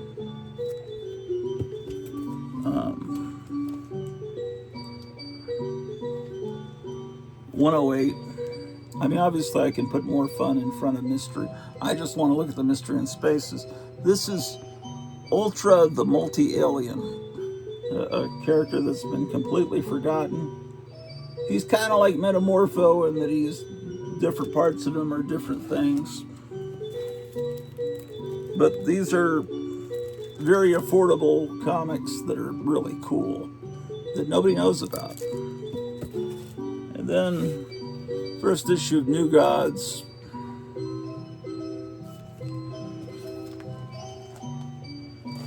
Okay, let's put more fun in here.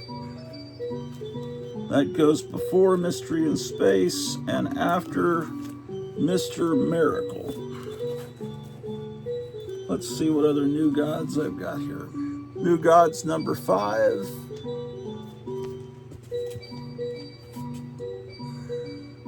Number 6.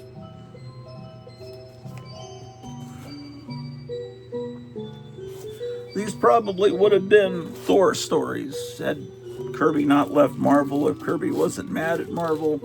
All these characters that are appearing here would have probably gone into Thor comics, maybe with different names.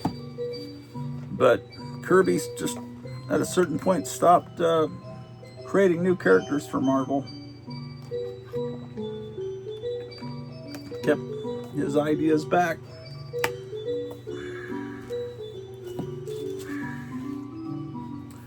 I wish I had more of these damn Shield comics.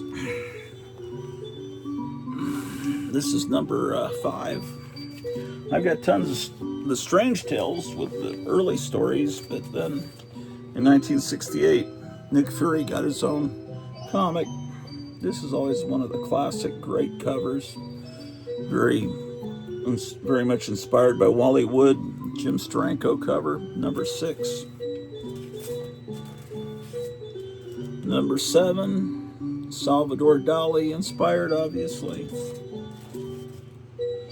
Don't have 8, here's 9.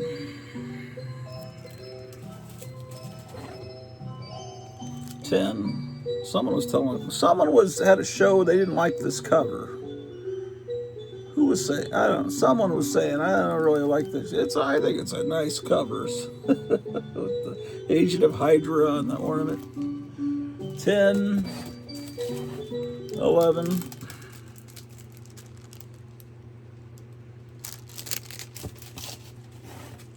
I guess I've got a better collection of these than I thought. Here's 12. Here's 13.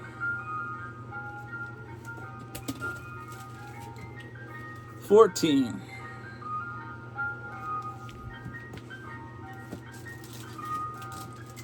I am missing 15. Here's 16 with a fantastic Marie Severin cover. Fantastic detail. I can never heap enough superlatives, enough adjectives upon that woman. 17.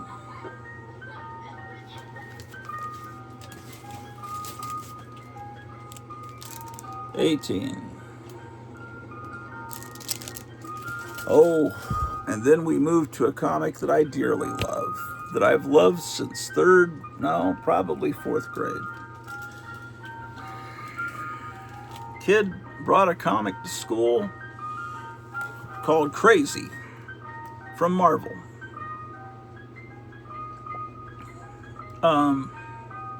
Before the Crazy magazine that Marvel did, they did a color comic. I think they only did 3 issues, maybe 5. Reprinting Not Brand Echh from the 60s. And so I determined through my 4th grade research, or maybe it just said in the comic, that it was reprints from Not Brand Echh, and then I had to,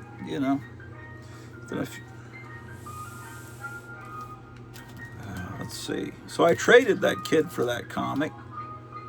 It was beat up. Would have just horrible. I hated to even touch that comic. It was so grubby. But it was a reprint. I'll show you when I get to it. It was a reprint of a particular issue, and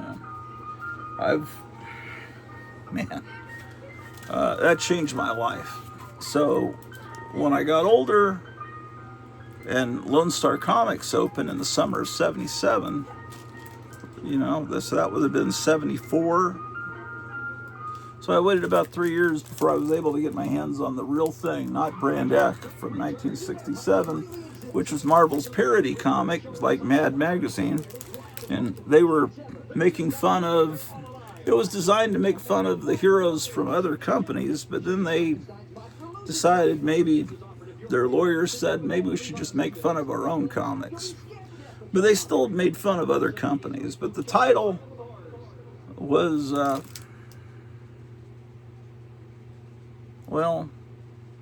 maybe I'm wrong. Time for trick-or-treating and my delicious chocolate cereal, Count Chocula. Maybe they did initially just mean it to be parodies of Marvel, because the title implies that. But then later they started doing parodies of other companies. I've told this story a million times, and you've heard it a million times, but maybe you've forgotten. The old commercials in the 60s, they would say, this is how Clorox does, and this is brand X. We won't even mention their name, the competitor, and look at how they do on this one laundry detergent, and here's brand X, the unknown brand that we don't even want to mention their horrible name. And look how much better our product does than Brand X. So the Brand X became something used in TV commercials. And so Marvel started calling their competitors Brand X. We're Marvel, they're Brand X. And "ech" was a sound effect popularized by Mad Magazine. And "ech" is the sound of someone vomiting. Ech. So not Brand X implies we are not the competitor. We're the good guys. We're not Brand X or Brand "ech." So that's the story behind this title that a lot of people have no idea what it means. And some people, I see a lot of people saying, I never wanted to collect that comic. I didn't like the comic. I don't know why. This is a Jack Kirby cover drawn with a sense of humor. Okay, so that was not Brand X number 1. Since 300 years, over the years, this is a comic I always buy whenever I see it. So I have a lot of multiples of this. Well, not a lot. I have 3 of this second issue.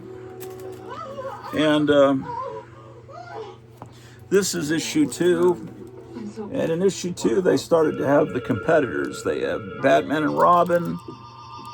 They've got a parody of the Thunder Agents, which they call the Blunder Agents.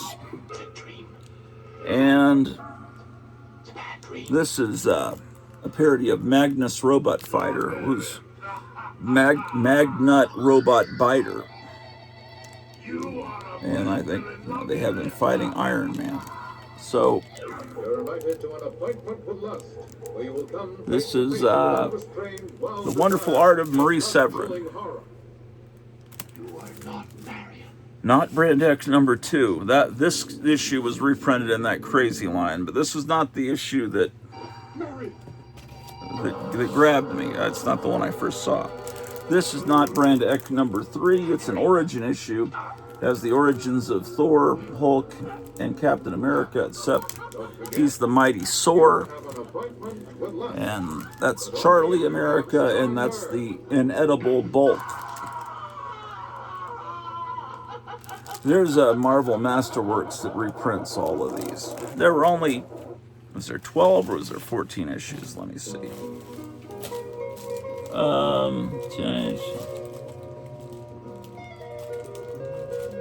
I think there were 12. I could be wrong. That goes into another box. Sorry.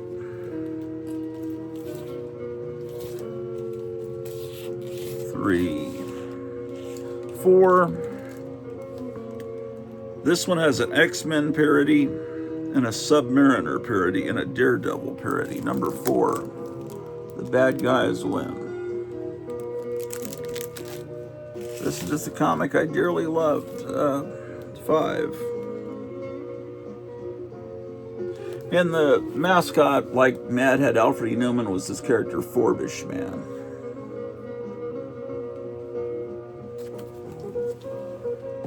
Okay, that issue of Crazy had a reprint of this, which is the origins of Superman and the Fantastic Four. But here they call the Fantastic Four the Fantastical Four, and Superman is Stuperman. And that's Crypto, and they've got the cat. There's a super snake. And looks like there's a super tadpole, super turtle. Lois Lane is reading a Spider-Man comic. There's Jimmy Olsen. It's just brilliant. And the parody of Fantastic Four is panel for panel, right from issue number 1. I mean, you can look at each panel and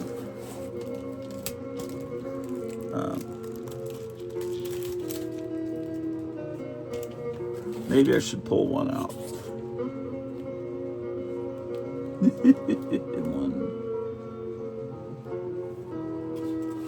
I got 6 copies of this. This one has extra staples. Boy, that's makes it extra special. All right, let's pull this one out. There's no tape, no worries. This one is from Noel's Barbershop, which is near Henderson in Dallas. Yeah, I got this at Duncanville Books, so it's from Dallas.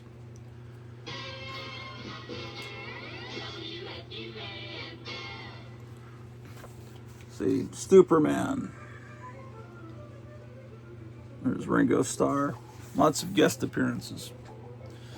But you see his origin, how he was sent to Earth. It's very much like the EC Mad comics. Lots of things in the background. Oh.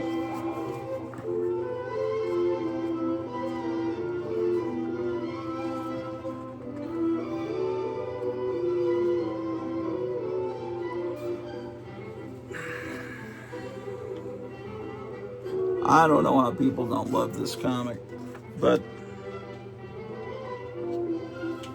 anyway, it shows how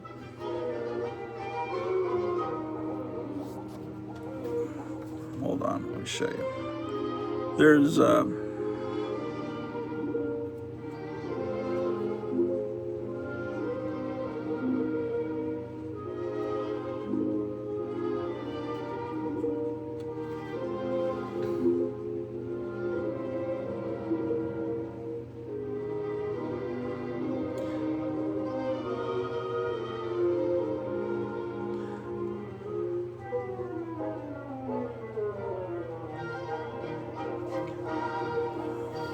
shows the people at DC gradually giving him weaknesses. There's the Joker.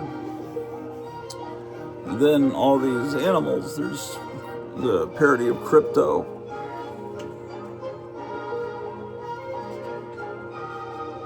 And then Supergirl arrives, and then Streaky the Super Cat. What do they call Streaky here? Sneaky the Stupor Cat. Oh, and Krypton is Creepton. And then all these other super animals show up. And he starts to get really mad. And he goes to DC headquarters or national headquarters, and he puts all the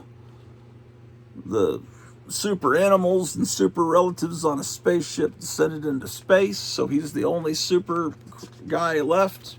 And then the Marvel Age of Comics comes, and you got all these superheroes, and he's upset, saying, "Just when I thought I had it made, 3 zillion new Nebushes. Daddy, Weenie Burger, come home, I love you." Yeah. Mort Wessinger and E. Nelson Bridwell, I believe. Yeah, it was his assistant. Yeah, they were Wessinger's the guy that made. This is all the stuff I loved about Superman. The Silver Age stuff was apparently what this is a parody of. But anyway, look at this wonderful illustration of the Fantastic Four. And the RCA dog's about to pee on Mr. Fantastic. That would be just a great cover, right, for an issue of Fantastic Four.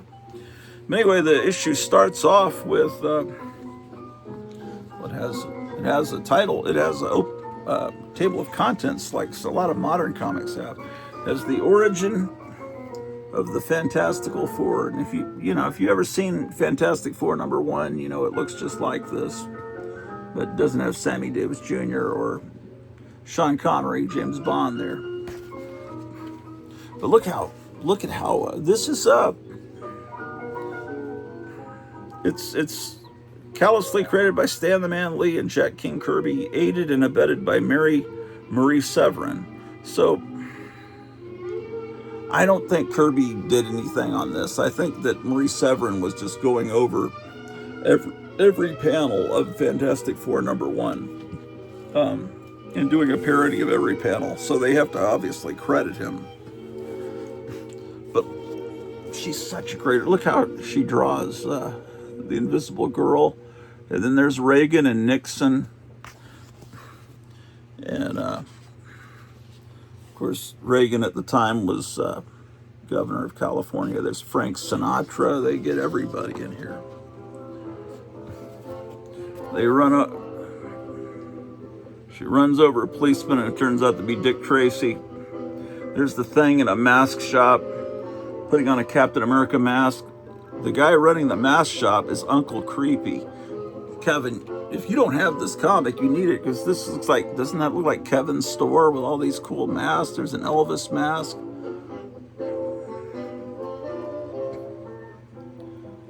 Anyway, he puts on a mask of is that supposed to be Robert F. Kennedy? That is, isn't it? That's supposed to be Robert F. Kennedy. Or is that supposed to be Teddy Kennedy?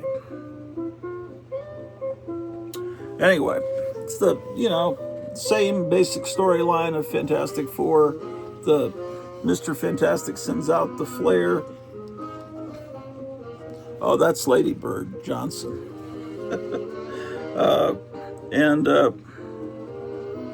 Invisible Girl is shopping. The Thing is looking for a way to disguise himself. And the Human Torch is working on a hot rod with his friends here, the Three Stooges.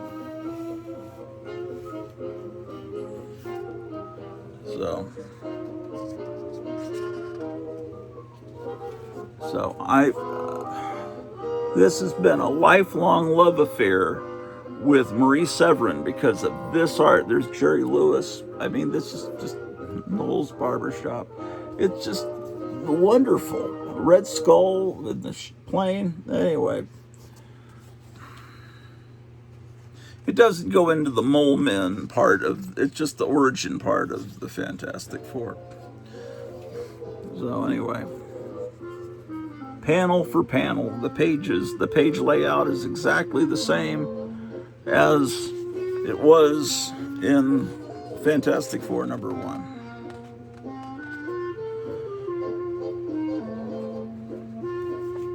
So they get hit by cosmic rays.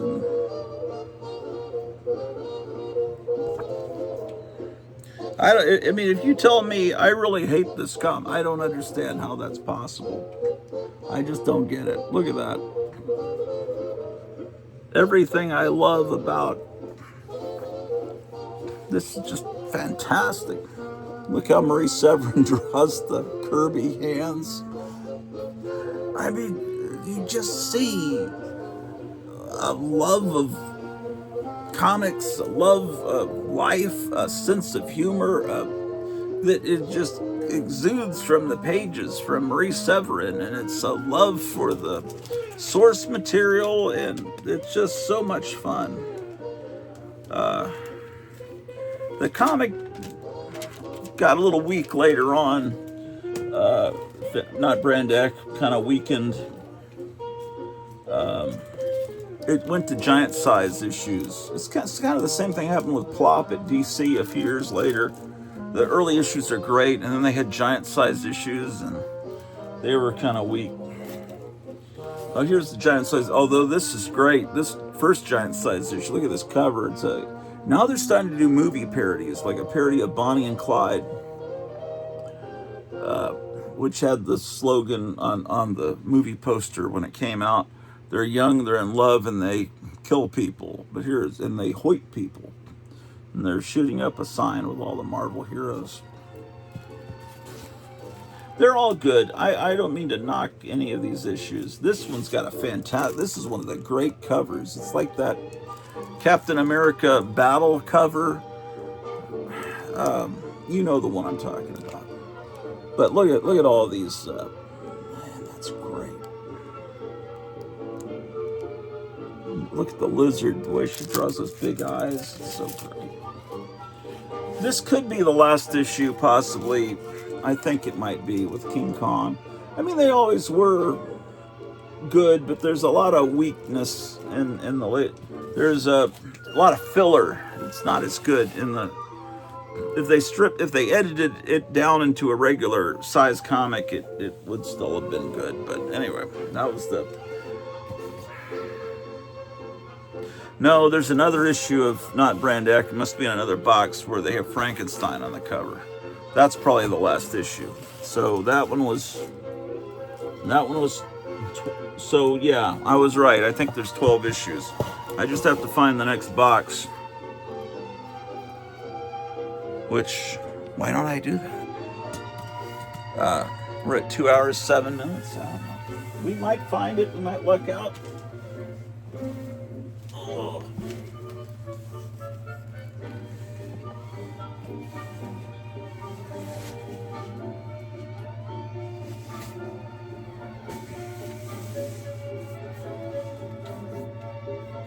Brand X. There it is.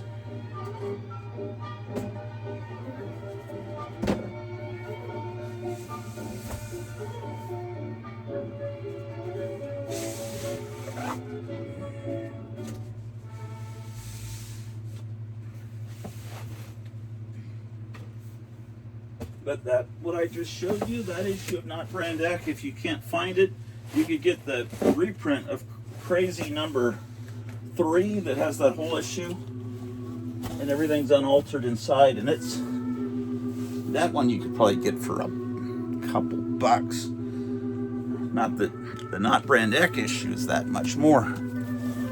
Nobody collects it except me, and maybe you do. I don't know. There's the Frankenstein cover, or maybe you'll start. Sometimes I'm an influencer. I influence 2 or 3 people to buy certain books. Oh no, there's more. There's 13, I remember, that has the stamps. They're kind of doing it like the Mad specials. There's 13. Okay. Then I moved to the Outlaw Kid. Oh my gosh, I've got a water damaged issue of Pat Boone. How did that happen? Patsy Walker, 59.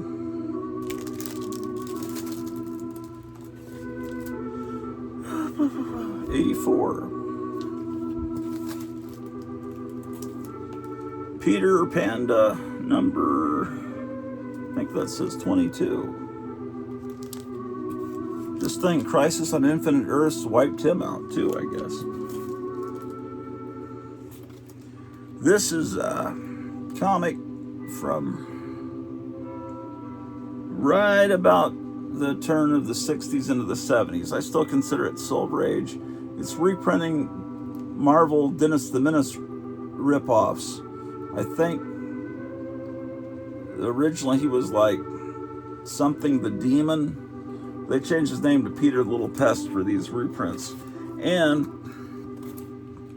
I believe I was told that they said that this character is supposed to be Peter Parker as a kid before his parents died. I swear I heard that somewhere. So these would be the SHIELD agents. Well, didn't they retcon it and made Peter Parker's parents SHIELD agents that died on a plane or something, and then Aunt May and Uncle Ben had to take over?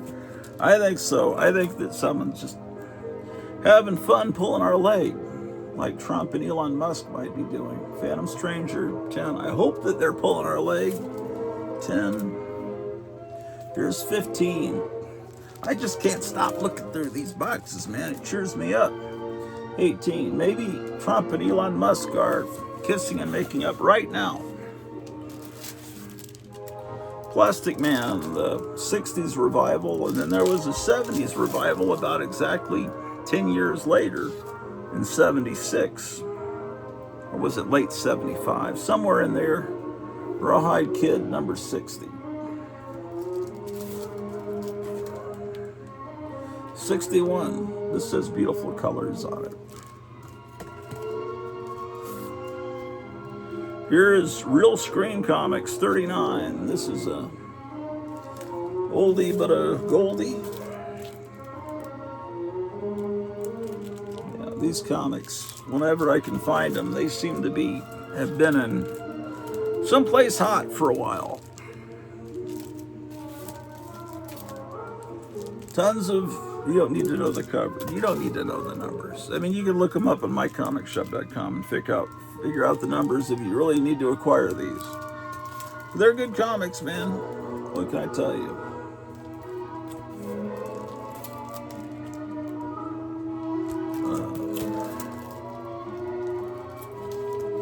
The Ringo Kid.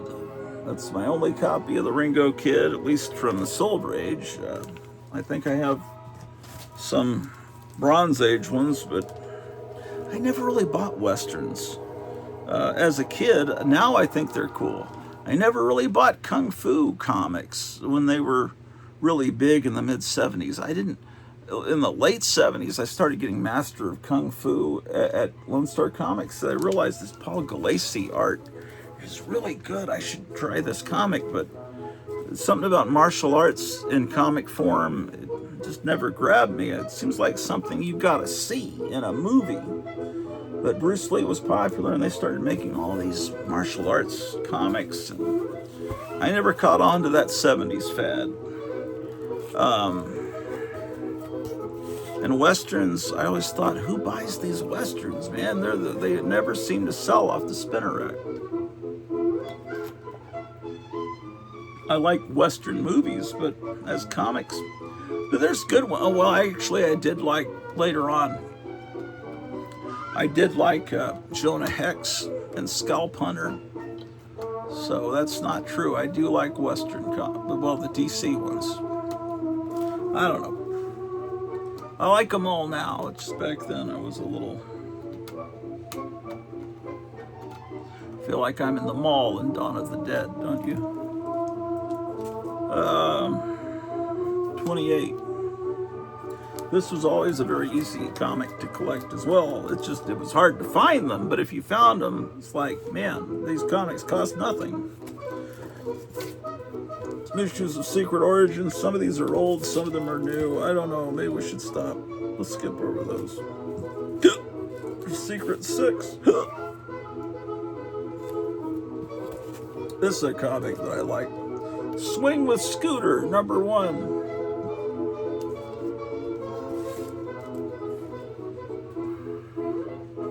My number 4, they'd introduced weird monsters into it. Man, I wish I had 2 and 3. Yeah, this is a good comic. This is outstanding entertainment. Then they just decided, let's just make it an Archie comic. It's like Millie the Model. They decided, just make it look exactly like an Archie comic. Yeah, this is indistinct. I mean, if I didn't show you that, you would think it's an Archie comic. And, you know, even if I just covered up a little bit here, you know, it still has that well. This was only $2. This was a good deal. This store collected comics and games in Fort Worth, has good prices. Or did, I don't know if they're still around. They used to be great. Here's Sea Devils 34. I don't have many of these. I dearly love the comic. I just never saw it much. I only have 2 copies of Sea Devils. I would have told you I had 6 or 7 copies. I guess that's not true. Sergeant Bilko.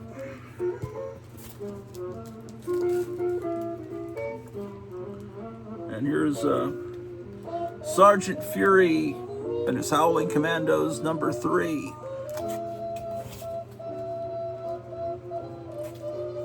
Four. I wanted to look at Atlas Seaboard. I gotta find those. Anyway, you know what? You have all these. 11. Here's a fake one. This is a JCPenney reprint. 13. Yeah, that's a big issue that I would never be able to afford. Don't think so. All right, let's skip past that and this showcase and everything.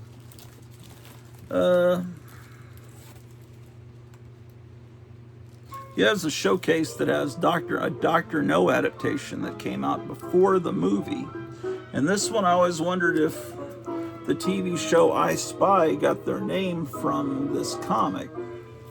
Because, like, I know Lost in Space got it from Swiss Family Robinson, Lost in Space. I mean, obviously, well, Lost in Space got their idea from Swiss Family Robinson. Then Swiss Family Robinson changed its name to Lost in Space because they might as well. It was obviously, it's kind of obvious what was going on there. Anyway, yeah, I don't know. Tell me down in the comments below if you know the story about I Spy. Whoa. Okay, let's see if I can find the Atlas Seaboard comics real quick, and then we can stop this program.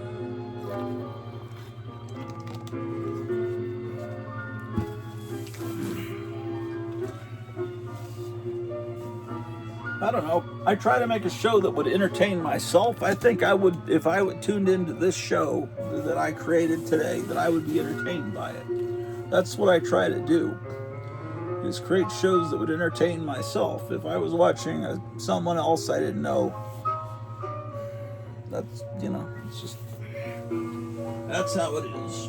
Ladies and gentlemen. Gotta give me your money's worth.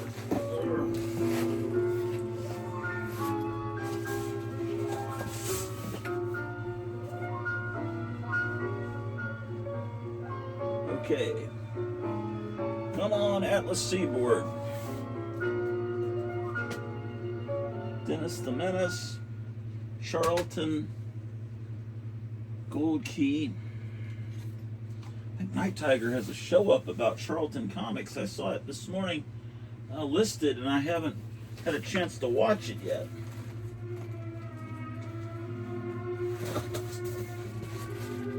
His shows are always entertaining.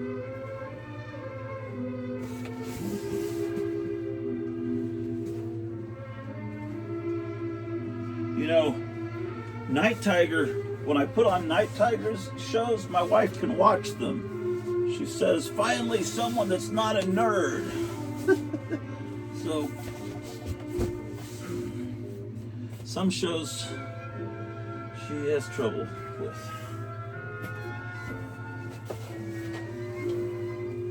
None of you guys.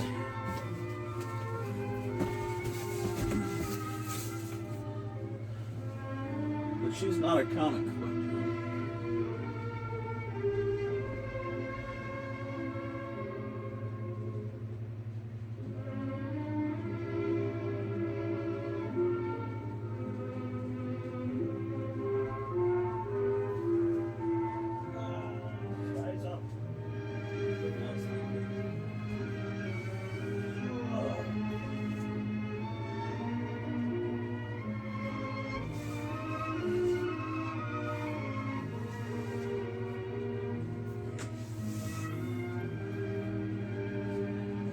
I think I found the box.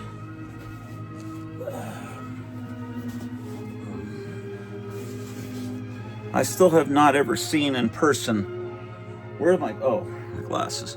I've never seen those Atlas Seaboard action figures, Mego figures that were put out a few months ago that were supposed to be on sale in Walmart's. Of course, I've only been to a Walmart one time since they came out. But supposedly somewhere at some Walmart,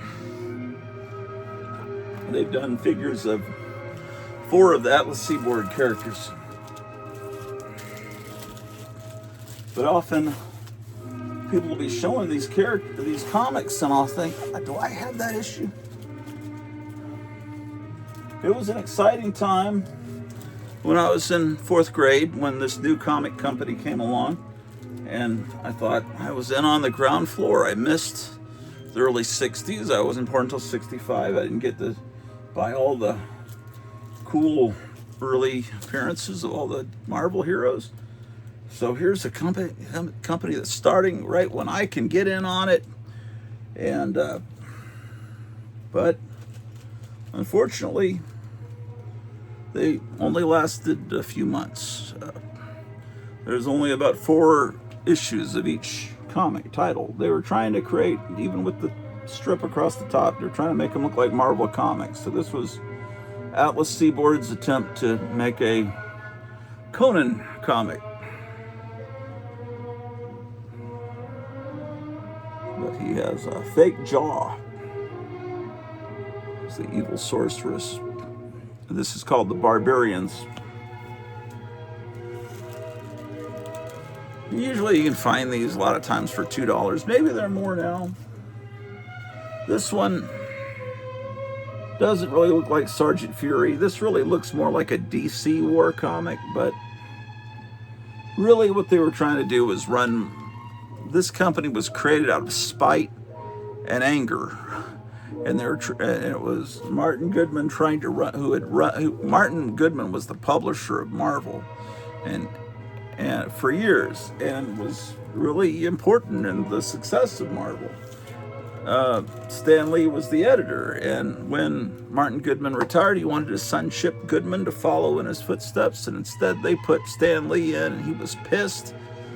He wanted his son to step in, and so he thought he would just run Marvel out of business. He knew how to do a comic company. He would create another comic company. He'd pay the writers and artists a little bit more, or maybe let them keep their original artwork. He had some deal with them where they would work for him and not for Marvel. But the company just didn't make it.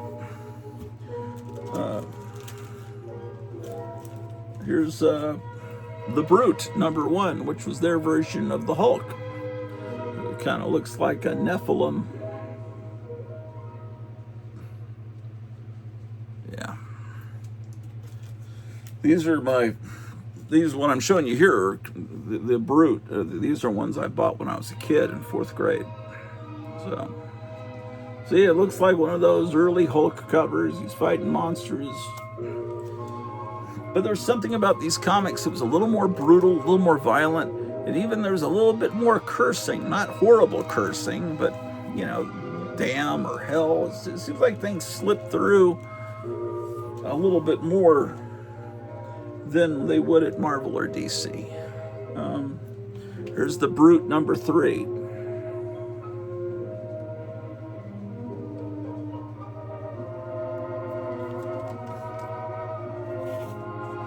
And I don't know if there was a Brute #4. I'll have to look it up and see. But here's the Cougar. If there's a Brute #4, I need to get it. The characters that they did action figures of were just recently were well, I'll show you when we get to them. The Cougar, this is issue 2, but it looks like I don't have anything after that, so I'm sure there was a Cougar 3 and 4. Demon Hunter #1, this character was owned by the creator, and he brought this character over to Marvel afterwards and changed the name slightly. But you already know that. I guess I only have Demon Hunter #1. The Destructor, this is a great cover. It's by Larry Lieber. He looks like he's drawn by Steve Ditko.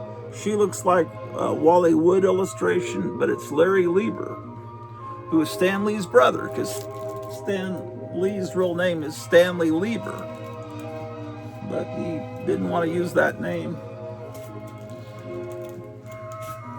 Someday people will appreciate Larry Lieber. Here's the Destructor #2.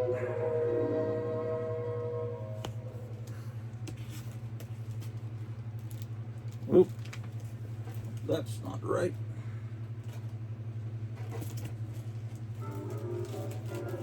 The Destructor #3 is an outstanding cover. She reminds me of Thundra, the Femazon over at Marvel.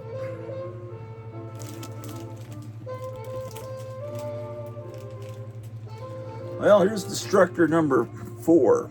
So apparently I have a complete run of the Destructor. And then Marvel had Tomb of Dracula. You can't copyright Dracula. I mean, Dracula that's public domain. So this is Fright. Marvel had Fear. They have Fright, featuring the son of Dracula. Oh, the Grim Ghost. I believe the Grim Ghost is one of the figures that was made by Mego, if I'm not mistaken. Grim Ghost number 1.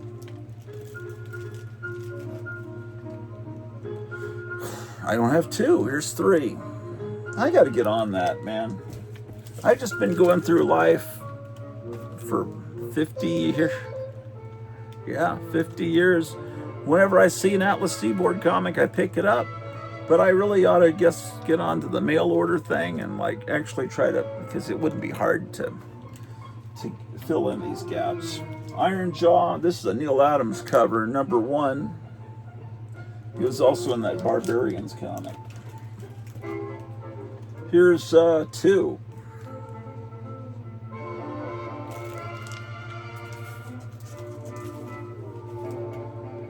Here's 3. There was a Golden Age character called Iron Jaw, but he wasn't a barbarian. I think he might have been a villain. I think maybe he was a villain in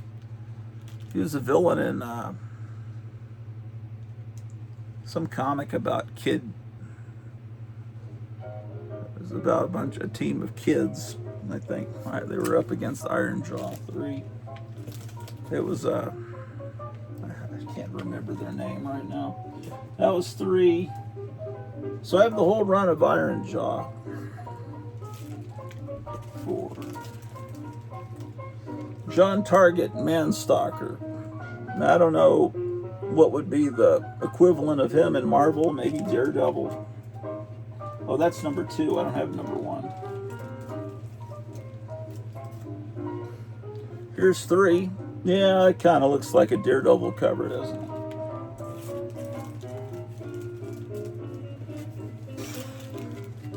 Man. Well, doing this will let me know which ones I have and which ones I don't. Here's Morlock 2001. This is number 1. I would say this is kind of Killraven, maybe their version of Killraven. 2. Oh, this next one, they had the figures of Phoenix.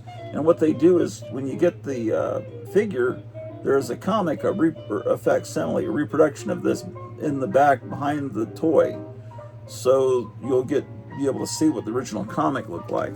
I think they could be trying, I don't know how many people there are that want action figures of these. You'd have to be my age to remember them.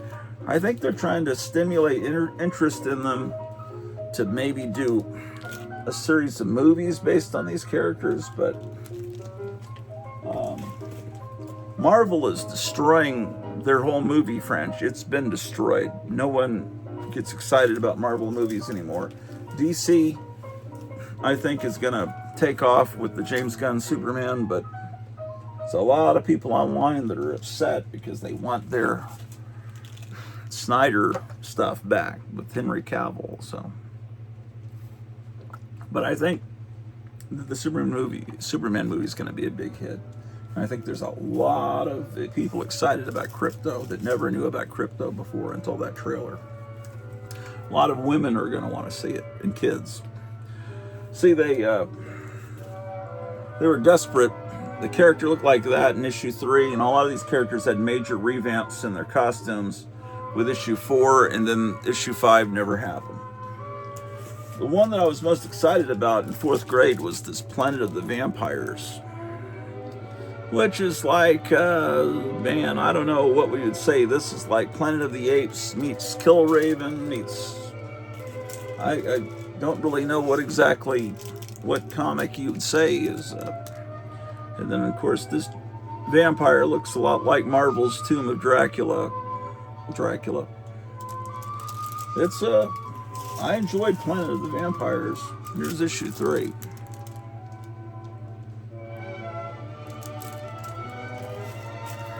Was there a 4 and I don't have it? Why is that?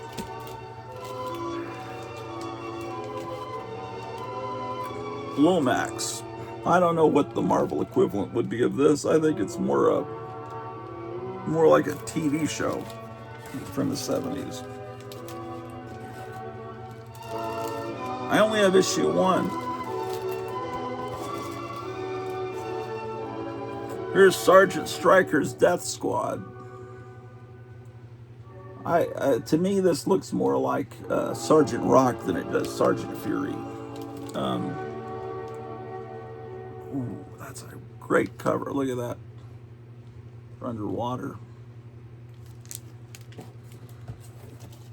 Scorpion. I think this character might have continued on with a different name. It's a Howard Chaykin character. But I'm not positive. Here's Scorpion number 2. Yeah, I'm missing a lot of issues. Tales of Evil number 2. Why don't I have Tales of Evil number 1? Anyway, the Bog Beast was their answer to Swamp Thing and Man Thing, and everybody had a swamp creature. But he's more like a corpse. You can see his hip bones sticking out. He's more of a disgusting thing. Damn. And then he issue 3 has Tales of Evil has Man Monster. And that's a very Marvel looking cover. It was a very nice looking comic line. It's just, I think some of the titles were a little, when you read them, they were a little harsh and sometimes depressing, and like Tiger Man, if this is their attempt to do Spider-Man, he's kind of a pathetic looking hero.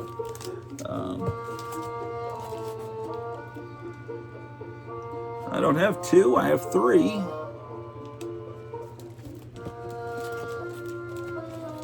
Well, one of the 4 characters they've done as Mego figures is a character called Devilina, because there were comic magazines, and it was an attempt to do Vampirella, and the action figure, she's far more clothed than the original. Weird Suspense featuring the tarantula. That's issue 1.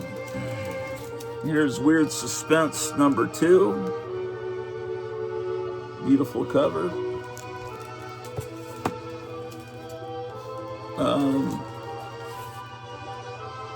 Weird Suspense number 3.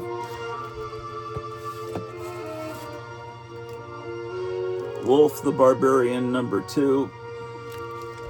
Another Conan 3. I don't have Wolf number 1, and I'm ashamed. I think just about everybody in the little neighborhood of the comic book community online has all of these, with the exception of there was an Archie imitation that they did that was I think it was called Debbie, and it was reprints of Tippy Teen from the 60s. And that's a hard one to get.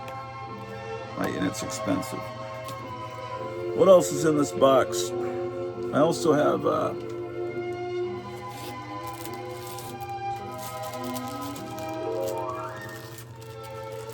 see, Tippy Teen. This is what I have, some Tippy Teen in here. This was, I guess they bought out some stories from Tippy Teen that was from, I don't know what this company is. Here's a cover you're supposed to color in yourself. Was Tippy Teen from Tower? Yeah, Tippy Teen was from Tower. Yeah, Tower is the same company that did,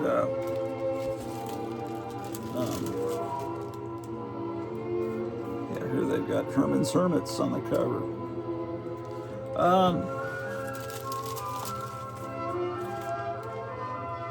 Here's Teen Life, also from Tower. Yeah, these, yeah, I wrote Harvey Skywald Atlas. See, this is Skywald, the Heap. Skywald also did black and white magazines like Psycho. You know, here's a reprint of Psycho.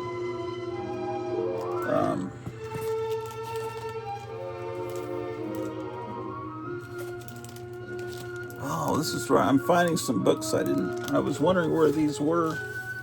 Got some Nancy and Sluggo. These should probably be in a different box.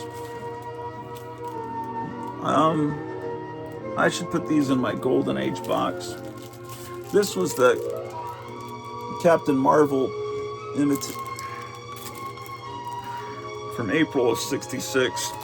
They're basically taking Captain Marvel and the name Plastic Man without authorization. They only did it for a couple of issues, then they had to stop.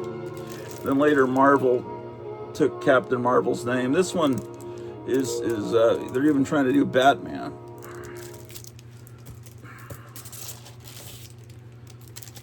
See, the next issue, the Batman character doesn't look as much like Batman anymore. They changed the colors on him.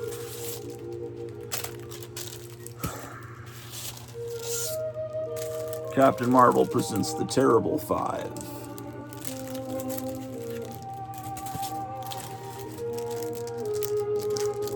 This is C.C. Beck that created the real Captain Marvel in the 40s. And he's trying to come back and create something because Captain Marvel was snatched away from him. And look, he's trying to kind of revive the Captain Marvel character by calling him Captain Shazam. The Now Comics group makes the scene cool boss with Captain Shazam, tough, fab, a turned-on super swinger at your newsstand soon. Watch for this happening. Milson Publishing Company. So they were hoping that never happened. Everybody was trying to get that Captain Marvel name and create a new Captain Marvel. And then, so Marvel created Captain Marvel, their Captain Marvel, and then DC brought back the CC Beck Captain Marvel and called the comic Shazam. And DC was the company that caused Captain Marvel to stop publishing with a lawsuit back in the 50s, saying he was an imitation of Superman. So, anyway, who gives a shit? Okay, this is Skywald Comics. Actually, that should be back. Well, where'd the other Skywald Comics go? Let's move these forward.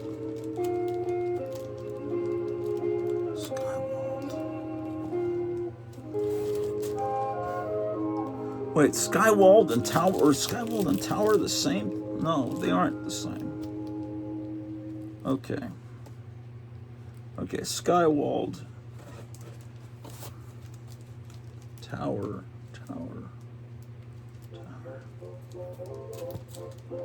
Okay.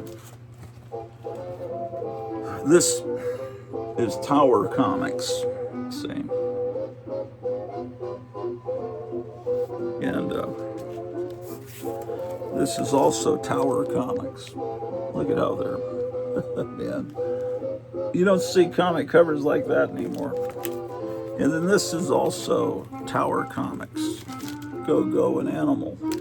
So I need to put these, they're not filed properly.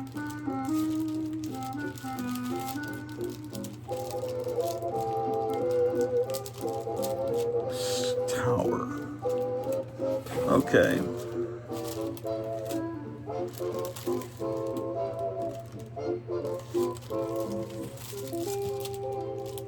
But the most famous, okay. See, Skywald Comics has this lamppost on them. So,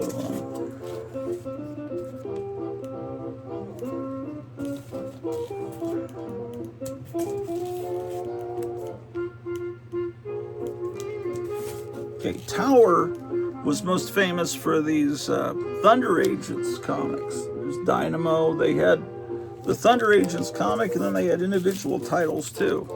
But Thunder was the higher United Nations Defense Enforcement Reserves. And these were great comics. They had Wally Wood art, Wally Wood designs. What caused the problem was that they had a 25-cent price tag. They were giant-sized issues, and kids just couldn't afford them. So I think it was their price point, because you could get 2 regular comics from Marvel or DC for the price of one. And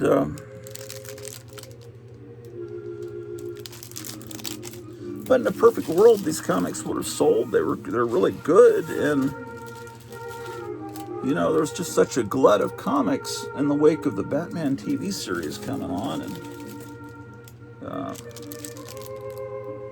these have been reprinted in various formats over the years. You can get all these. They're fantastic artwork.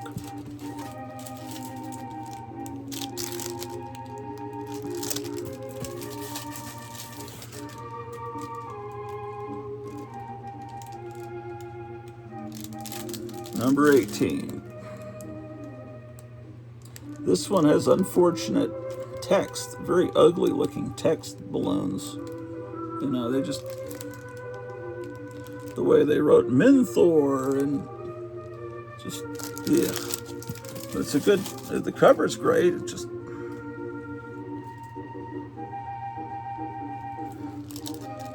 yeah, this is one of the sad things about the 60s that this wasn't more successful.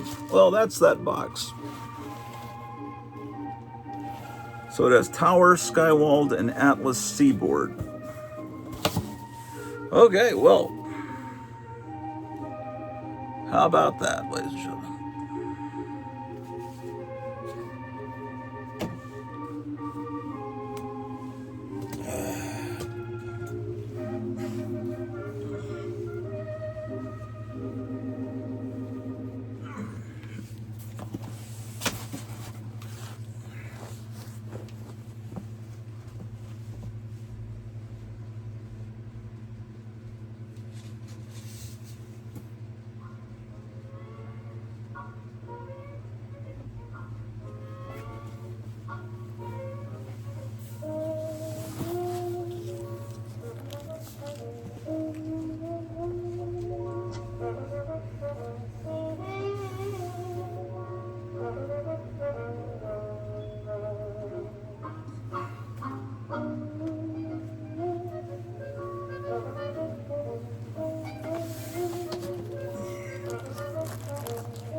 Okay.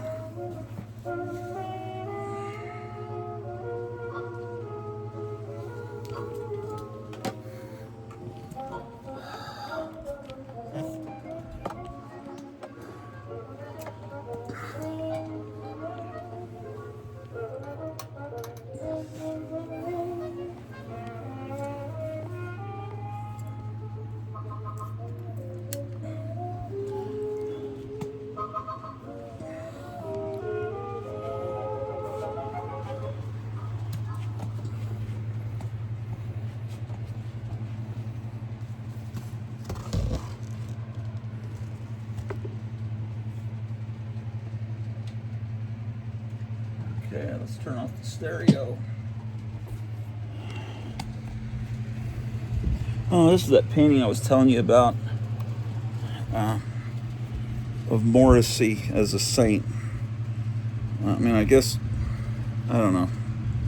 I was thinking I could maybe sell this to help fund the air conditioning repairs. Now we've gotten that done, and I don't know, my wife kind of likes this, but no one spoke up at the time, so that's okay, because she probably would have missed that. I think she likes that painting.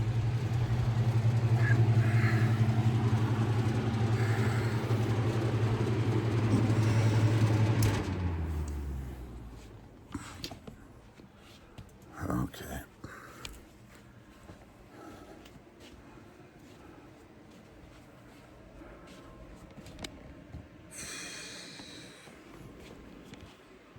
All right.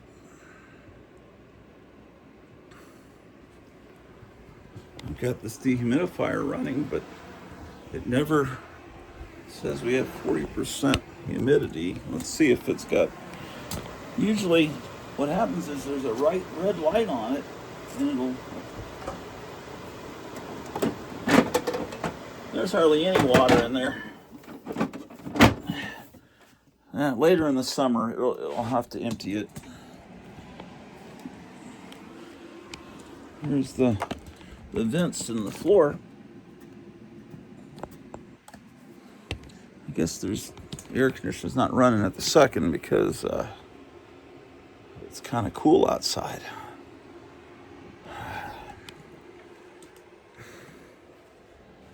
I gotta work up here and organize all this mess.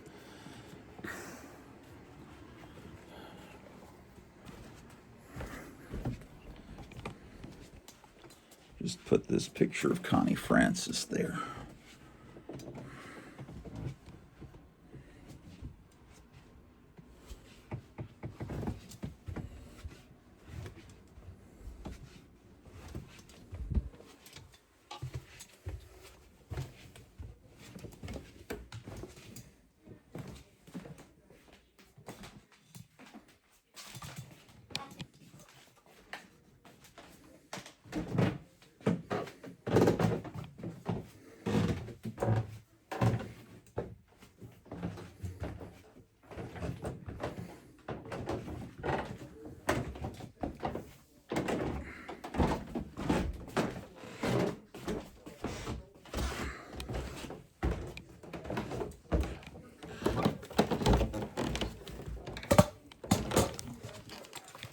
There's Callie, also known as Meowie Wowie. That's her alias. Show why you were called Meowie Wowie. 17 seconds. We got that COVID message. We already got weird scaffolding in front of the White House. They would never let that in if they didn't want it to be there. As they're chasing the bad guy, as the arrests happen, we get the first wave of ascension. Why? Because humanity has earned it. Because we're finally standing up to our oppressors, just like Neo in the Matrix movie I saw the same day I had this dream. And I cried the last time. Okay. So, I'm not gonna cry this time. No. What are the takeaways from this episode? Agent Smith is shooting at him. All these bullets are coming out, and he says no. He puts his hand up. The bullets stop. I'm still getting chills thinking about it. We organized some comics. Drop on the ground. And then he looks at him and runs right into him and merges with him, and then they burst into light like a solar flare. Oh, I got this. Actually inhabited by Neo. I got this from my wife. My wife didn't like it, so I like it, so now it'll be mine. It's a hand puppet from the Big Boy hamburger restaurant. She's a big fan of Big Boy, but for some reason she didn't like this. That's a lack of taste, I have to say. Well, she married me, so there's definitely a lack of taste. But anyway, what can I tell you, ladies and gentlemen?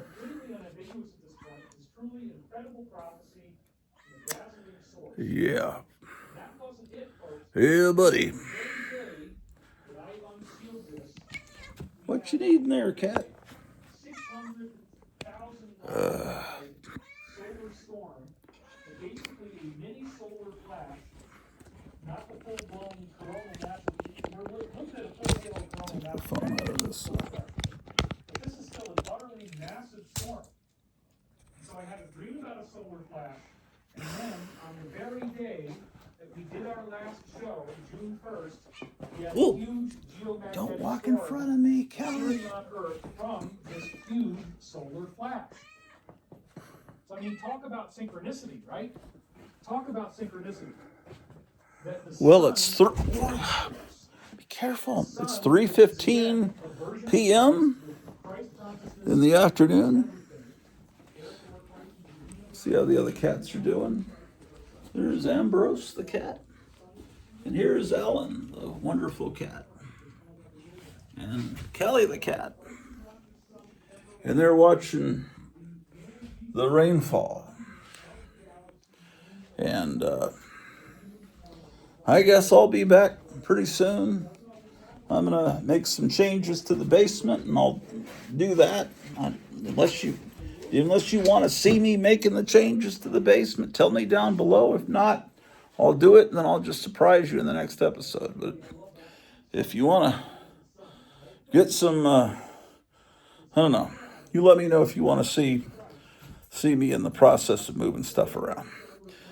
But anyway, don't take any wood nickels and don't do anything I wouldn't do. And remember, ich will juk ein Neves und einen Nevengeist in juk geben.